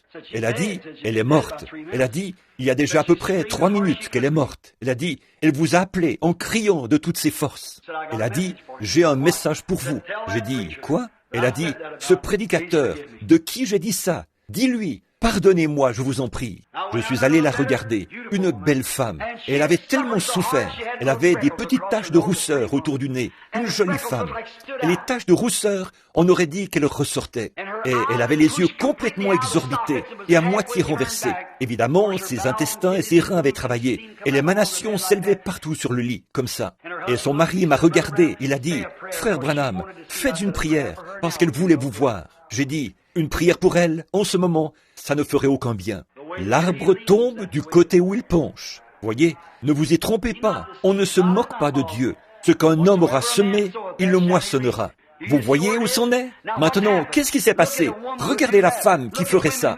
Regardez les femmes qui ont vécu autrefois. La danseuse de music hall, sa fille, c'était quoi? Une dévergondée. La dévergondée, sa fille, c'est quoi? Une jeune rock'n'roll. Et sa fille, qu'est-ce qu'elle va être? Qu'est-ce que c'est? Vous voyez la semence du juste? Regardez, vous les baptistes, retournez un peu en arrière dans le temps. Retournez à John Smith, votre fondateur, vous les baptistes, alors qu'il priait tant pour l'iniquité des gens, qu'il pleurait, et il priait tant pour les gens, que ses yeux se fermaient, tellement ils étaient enflés. Et c'est son épouse qui devait lui faire manger son petit déjeuner à la table.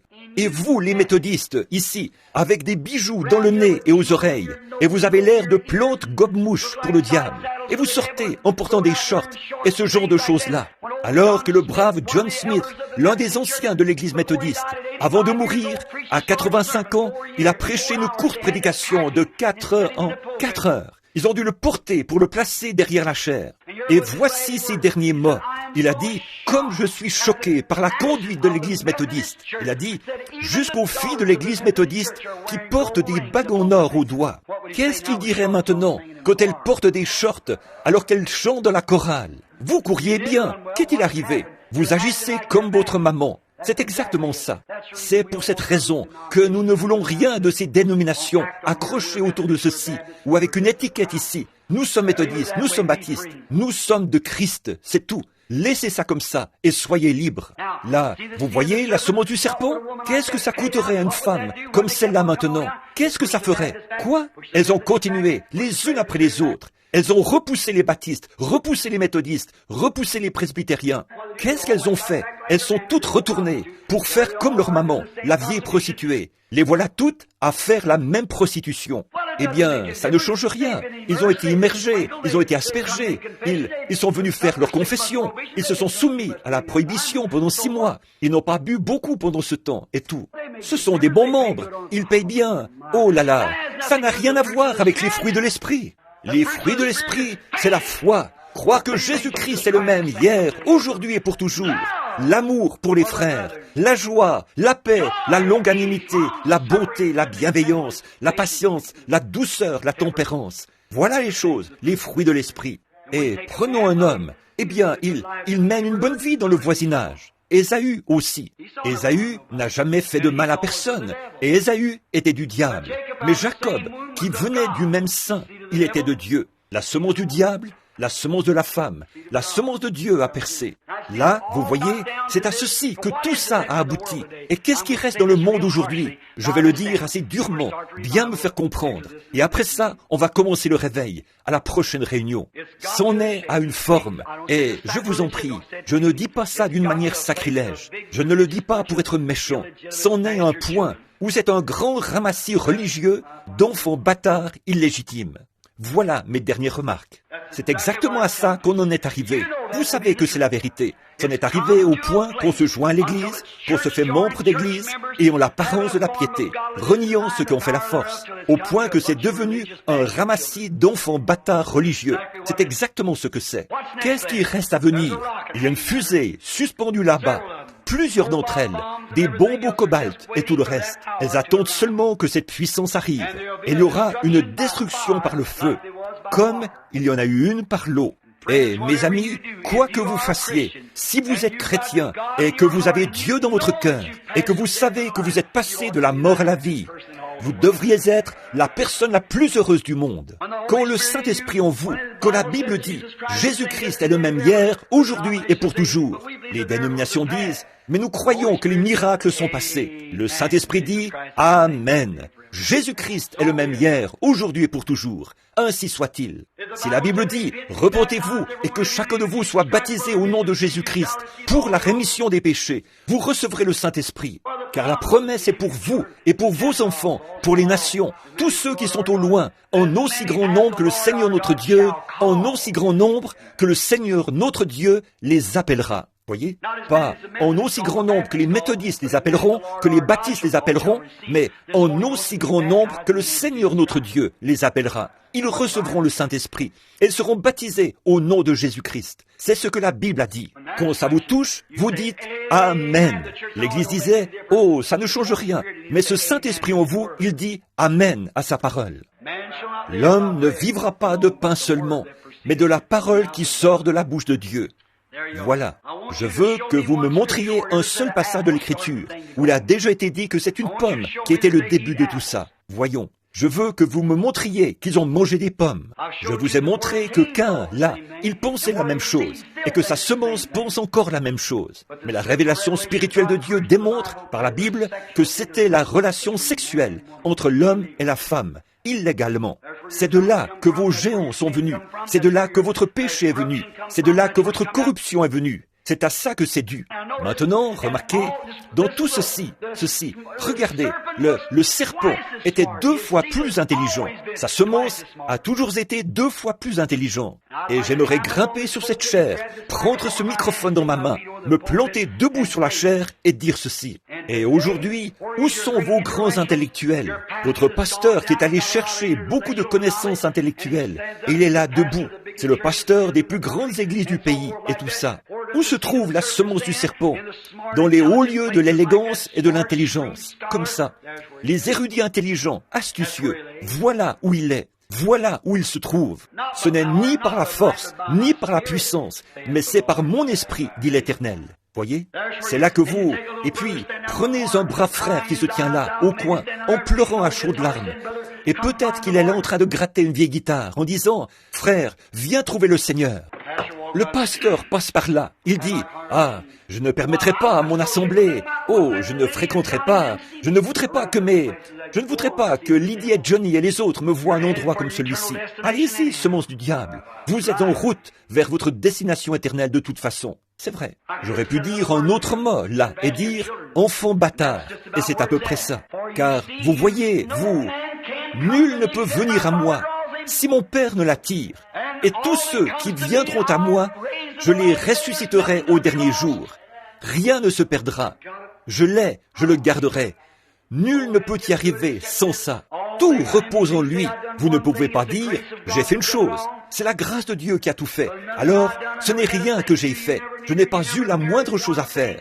Vous non plus. Vous n'avez pas mérité la moindre chose. Dieu a tout fait au complet. Vous n'avez jamais levé le petit doigt pour rien de tout ça. Vous n'avez pas dit, eh bien, je viens d'une bonne famille. J'ai fait ceci. Ça n'a pas la moindre chose à voir. Celui qui l'a fait, c'est Dieu. La miséricorde de Dieu. Je suis désolé, là. Il n'est pas encore tout à fait 23 heures, mais je vais terminer quand même. Voyez? Combien comprennent que la Bible parle de ces choses comme étant la vérité? Vous, les gens du Branham Tabernacle, en particulier. Là, ce n'est qu'environ le 16e de ce que nous enseignons et croyons. Mais souvenez-vous, je pourrais dire ceci pour vous les spectateurs, vous qui ne venez pas ici comme membres, la façon dont nous le croyons, c'est que ceci, c'est la Bible, et la Bible est la vérité de Dieu. Et nous croyons que, dans l'Ancien Testament, là, ils avaient un moyen de savoir ce qui était la vérité et ce qui n'était pas la vérité. Maintenant, nous savons tous qu'ils avaient la loi écrite. Combien savent ça? La loi, les commandements étaient dans l'arche, et ainsi de suite. Bien. Et la loi qui s'appliquait aux commandements. Il était dit, tu ne commettras point d'adultère. Quiconque commettra un adultère sera lapidé. Voyez? Ça, c'était le commandement. Et la loi qui s'appliquait aux commandements. Maintenant, l'arche était installée comme ceci. Les commandements étaient à l'intérieur, là. Et les lois des commandements étaient dans les pochettes sur le côté de l'arche. Si un homme se présentait là, qu'il avait commis un adultère, il mettait la main dedans pour voir ce que la loi disait. Lapidez-le. Il l'emmenait tout de suite à l'extérieur et il le lapidait. C'était là la loi qui s'appliquait aux commandements. Bon, et ils avaient deux autres moyens de savoir. Il y en a toujours trois comme confirmation. Ils avaient un autre moyen de savoir, et c'était soit par un prophète ou par un songeur. Combien savent ça? S'il y en a un parmi vous qui soit spirituel ou prophète, moi l'Éternel, je me ferai connaître à lui dans des songes, et je lui parlerai dans des visions. C'est vrai. Donc, c'était un prophétiseur. Bon, si un homme se présentait là, qu'il disait « Oh, alléluia, je l'ai, je prophétise maintenant au nom du Seigneur, j'ai la révélation », ils ne laissaient pas passer ça, comme vous autres, vous faites. Ils examinaient ça par le Dieu d'abord. Maintenant, sur le pectoral d'Aaron, il y avait ce qu'ils appelaient l'Urim-Tumim. Combien ont déjà entendu ce mot-là? Qu'est-ce que c'était? C'était les 12 pierres, 6 de chaque côté, des 12 patriarches. Le jaspe, Judas, et ainsi de suite, comme ça. Les 12 pierres. Et donc, ils faisaient venir ce prophète, ou ce songeur. Ils accrochaient le pectoral, et ils le faisaient se tenir devant. Et ils disaient, maintenant prophétise, et donne ta prophétie. L'Éternel m'a parlé, il m'a dit telle et telle chose. Peu importe à quel point ça semblait vrai. Ça pouvait avoir l'air d'être parfaitement la vérité. Mais si les lumières, là, ne se réunissaient pas pour former une couleur d'arc-en-ciel, partout, là, l'Urim-Tumim, ces lumières qui se ramassaient ensemble, le surnaturel à l'œuvre, pour confirmer. Vous voyez, Dieu a toujours confirmé sa parole. Voyez? Et si ces lumières surnaturelles ne clignotaient pas là-dessus, alors, peu m'importe à quel point ça semblait vrai, c'était faux. Si un songeur disait, j'ai fait un songe, et ce songe disait qu'il faudrait qu'Israël se déplace pour aller à un certain endroit, parce que les Syriens vont entrer de ce côté-ci pour l'assiéger. Ils amenaient ce songeur là-bas, il racontait son songe. Si les lumières là ne clignotaient pas partout, là, il avait tort. Peu importe combien, même si les Syriens étaient déjà là-bas, en ordre de combat là-bas, il avait tort. Non, monsieur, il fallait absolument que ce soit prouvé par l'Urim-Tumim. Maintenant, tout le monde sait que l'ancien sacerdoce a disparu. Il a été aboli et l'Urim-Tumim a disparu avec. Nous savons ça, n'est-ce pas? Et le nouveau sacerdoce a été introduit. Et est-ce que nous avons un Urim-Tumim aujourd'hui? Oui, monsieur, la parole de Dieu. Oui, monsieur, c'est ceci. Tout homme, s'il a une révélation de quelque sorte, ou qu'il dit quoi que ce soit, ou une doctrine quelconque, qui ne s'accorde pas et ne s'occupe pas de cette Bible, d'un bout à l'autre, de toute l'Écriture, il a tort. Peu m'importe de quelle dénomination il est, combien il est bon, combien il est intelligent, combien il est instruit, il a tort. Et tout homme, quand il vous parle de ces choses-là, que nous avons enseignées ici à l'église, là, et qu'il vous dit que si vous êtes aspergé, c'est très bien, il vous a dit un mensonge. Ça ne clignotera pas sur l'Urim-Tumim. Quand il vous dit que verser de l'eau, c'est très bien, il vous a dit un mensonge. Il vous dit d'être baptisé au nom de Père, Fils, Saint-Esprit, c'est très bien, il vous a dit un mensonge. S'il vous dit les jours des miracles sont passés, il vous a dit un mensonge. S'il vous dit c'est très bien pour les femmes de prêcher, il vous a dit un mensonge. S'il vous dit c'est très bien pour vous de continuer à vous accrocher à votre dénomination, il vous a dit un mensonge. Ça ne clignotera pas sur l'Urim-Tumim. Et des douzaines de choses qui ont été introduites dans cette vieille mère prostituée et qui ont été transmises là. Et voilà pourquoi nous nous tenons loin des dénominations. Nous aimons nos frères et sœurs qui sont là-bas dans ces dénominations. Mais ce n'est pas en allant dire « je suis méthodiste » que ça fait de vous un chrétien, à mon avis. Vous êtes chrétien parce que vous êtes né de l'Esprit de Dieu. Vous n'avez pas besoin d'être ni méthodiste ni baptiste. Voyez, vous n'avez pas besoin d'être ni l'un ni l'autre. Vous avez seulement besoin d'être né de l'Esprit de Dieu. Est-ce que vous le croyez? En se fondant sur ces principes, s'il y a quelqu'un ici qui veut collaborer et entrer dans la communion de cette adoration et qui veut être immergé, baptisé au nom de Jésus-Christ, voici le bassin. Ils vont baptiser dans un petit instant. S'il y en a beaucoup ici, quelqu'un qui veut venir de n'importe quelle autre manière, nous sommes ici. C'est vrai. Maintenant, nous n'avons pas de carte de membre. Vous venez ici à l'église simplement. Nous croyons que Christ est dans l'église méthodiste, l'église baptiste, l'église presbytérienne. Il a des membres dans chacune d'entre elles. Et le manque qu'il y a aujourd'hui, c'est la fausse prophétie qui fait apparaître ces choses-là, l'enseignement de ces églises, lequel est absolument contraire à la Bible. Maintenant, si quelqu'un me montrait ça aussi clairement à moi, certainement que je crois qu'il y a assez d'Esprit de Dieu en moi pour que je sonde cette Bible et que je vienne rectifier ça. Si je m'étais contenté de m'avancer pour serrer la main du prédicateur et mettre mon nom dans le registre, et que j'ai encore de la haine et de la méchanceté dans mon cœur, et que j'ai encore de la jalousie et un esprit de dispute, et que j'ai encore des doutes sur Jésus-Christ comme grand guérisseur, et ainsi de suite comme ça, j'irai me mettre en règle avec Dieu, tout de suite. Je crois vraiment que je le ferai. Je serai aussi honnête que ça à ce sujet. J'irai me mettre en règle avec Dieu. Si je m'accrochais seulement parce que je suis baptiste ou méthodiste, j'irai faire entrer le christianisme dans mon cœur. Je le ferai. Oui, monsieur. Maintenant, souvenez-vous du réveil qui vient et qui commencera, si le Seigneur le veut, mercredi soir prochain. Il se fonde sur ces principes.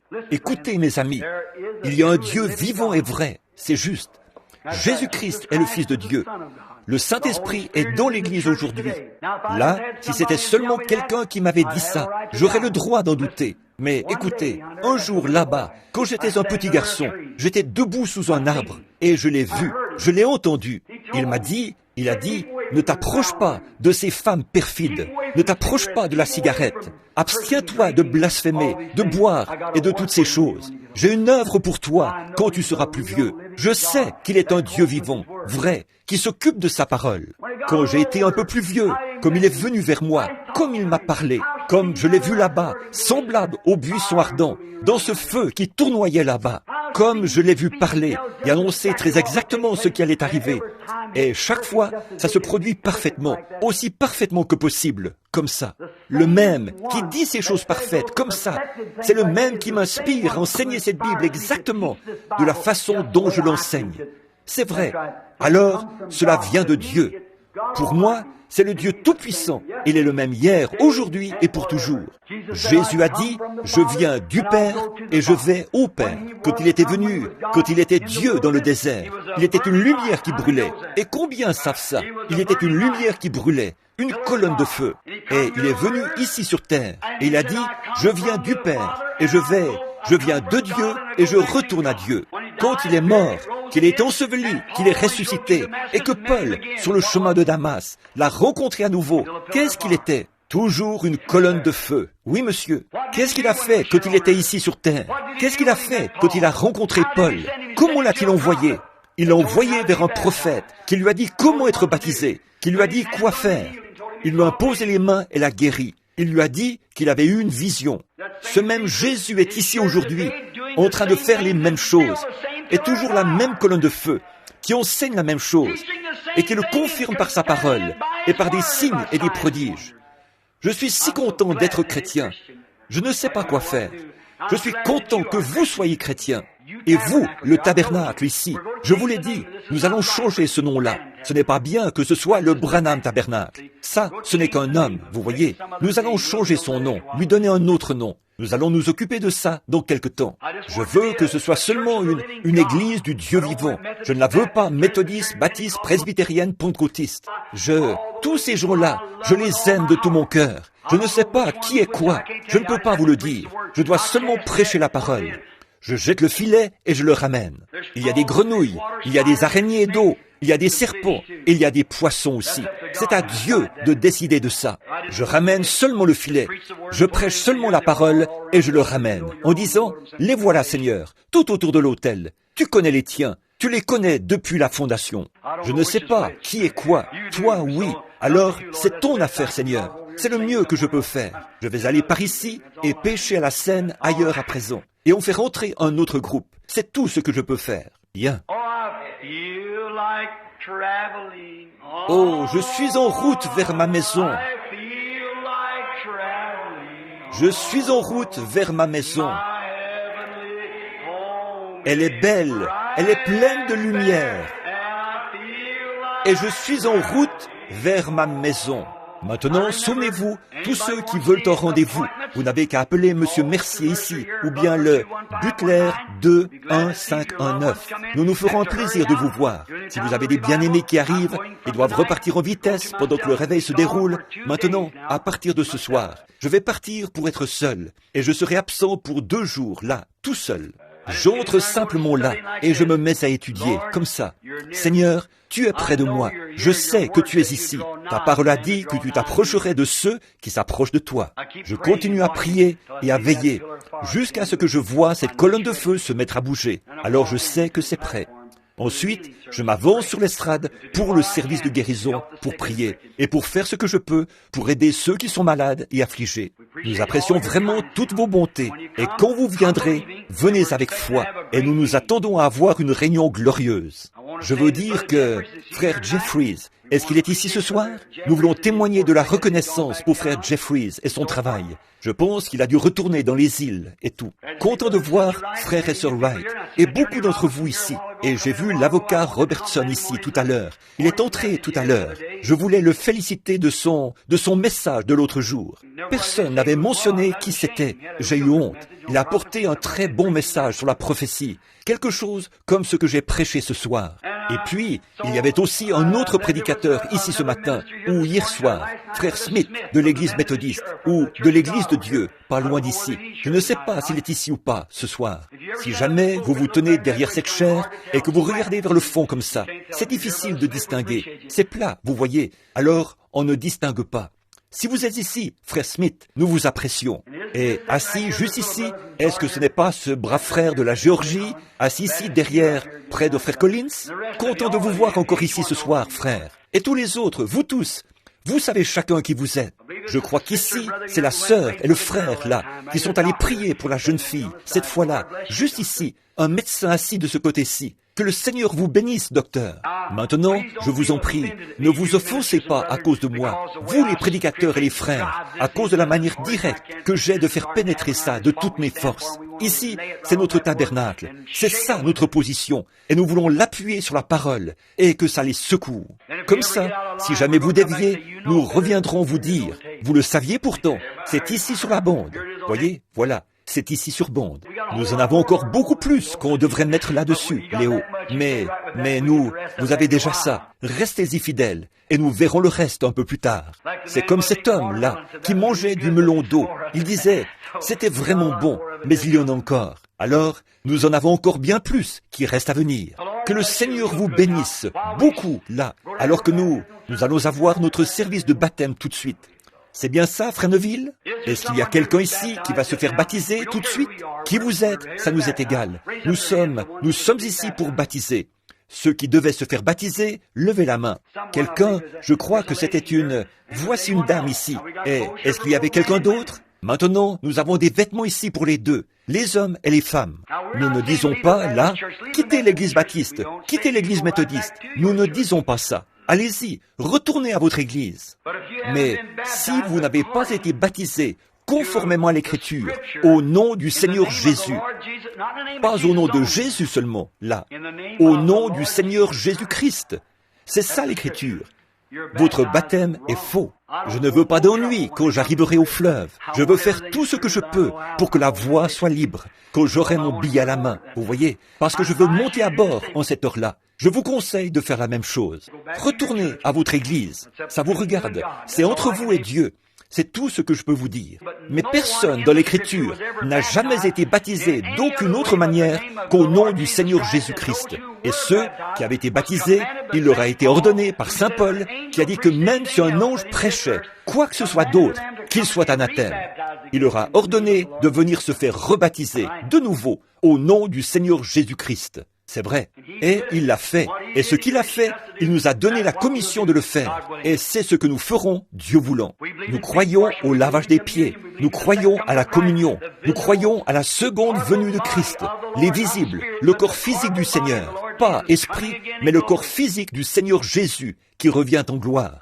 Nous croyons à la résurrection physique des morts, afin de recevoir un corps, pas vieux et ridé comme quand on va dans la tombe, mais un nouveau corps, dans le bonheur suprême de la jeunesse, afin de vivre pour toujours. Nous croyons à l'immortalité de l'âme, absolument. Nous croyons qu'il n'y a qu'une seule forme de vie éternelle, et c'est cette vie-là que vous recevez de Jésus-Christ. C'est tout à fait vrai. Par conséquent, nous ne croyons pas à un châtiment éternel. Nous croyons à un enfer brûlant, de feu et de soufre, mais nous ne croyons pas qu'il brûle pour toujours. Dans ce cas, vous auriez la vie éternelle. Il n'y a qu'une vie éternelle. Elle vient de Dieu. C'est vrai. Vous brûlerez peut-être pendant 1 million d'années, 10 millions d'années, je ne sais pas. Mais vous ne pouvez pas avoir la vie éternelle. Vous ne pouvez pas brûler pour toujours. Vous pouvez brûler pour toujours, mais pas éternellement. Vous voyez, il y a une différence entre éternellement et pour toujours.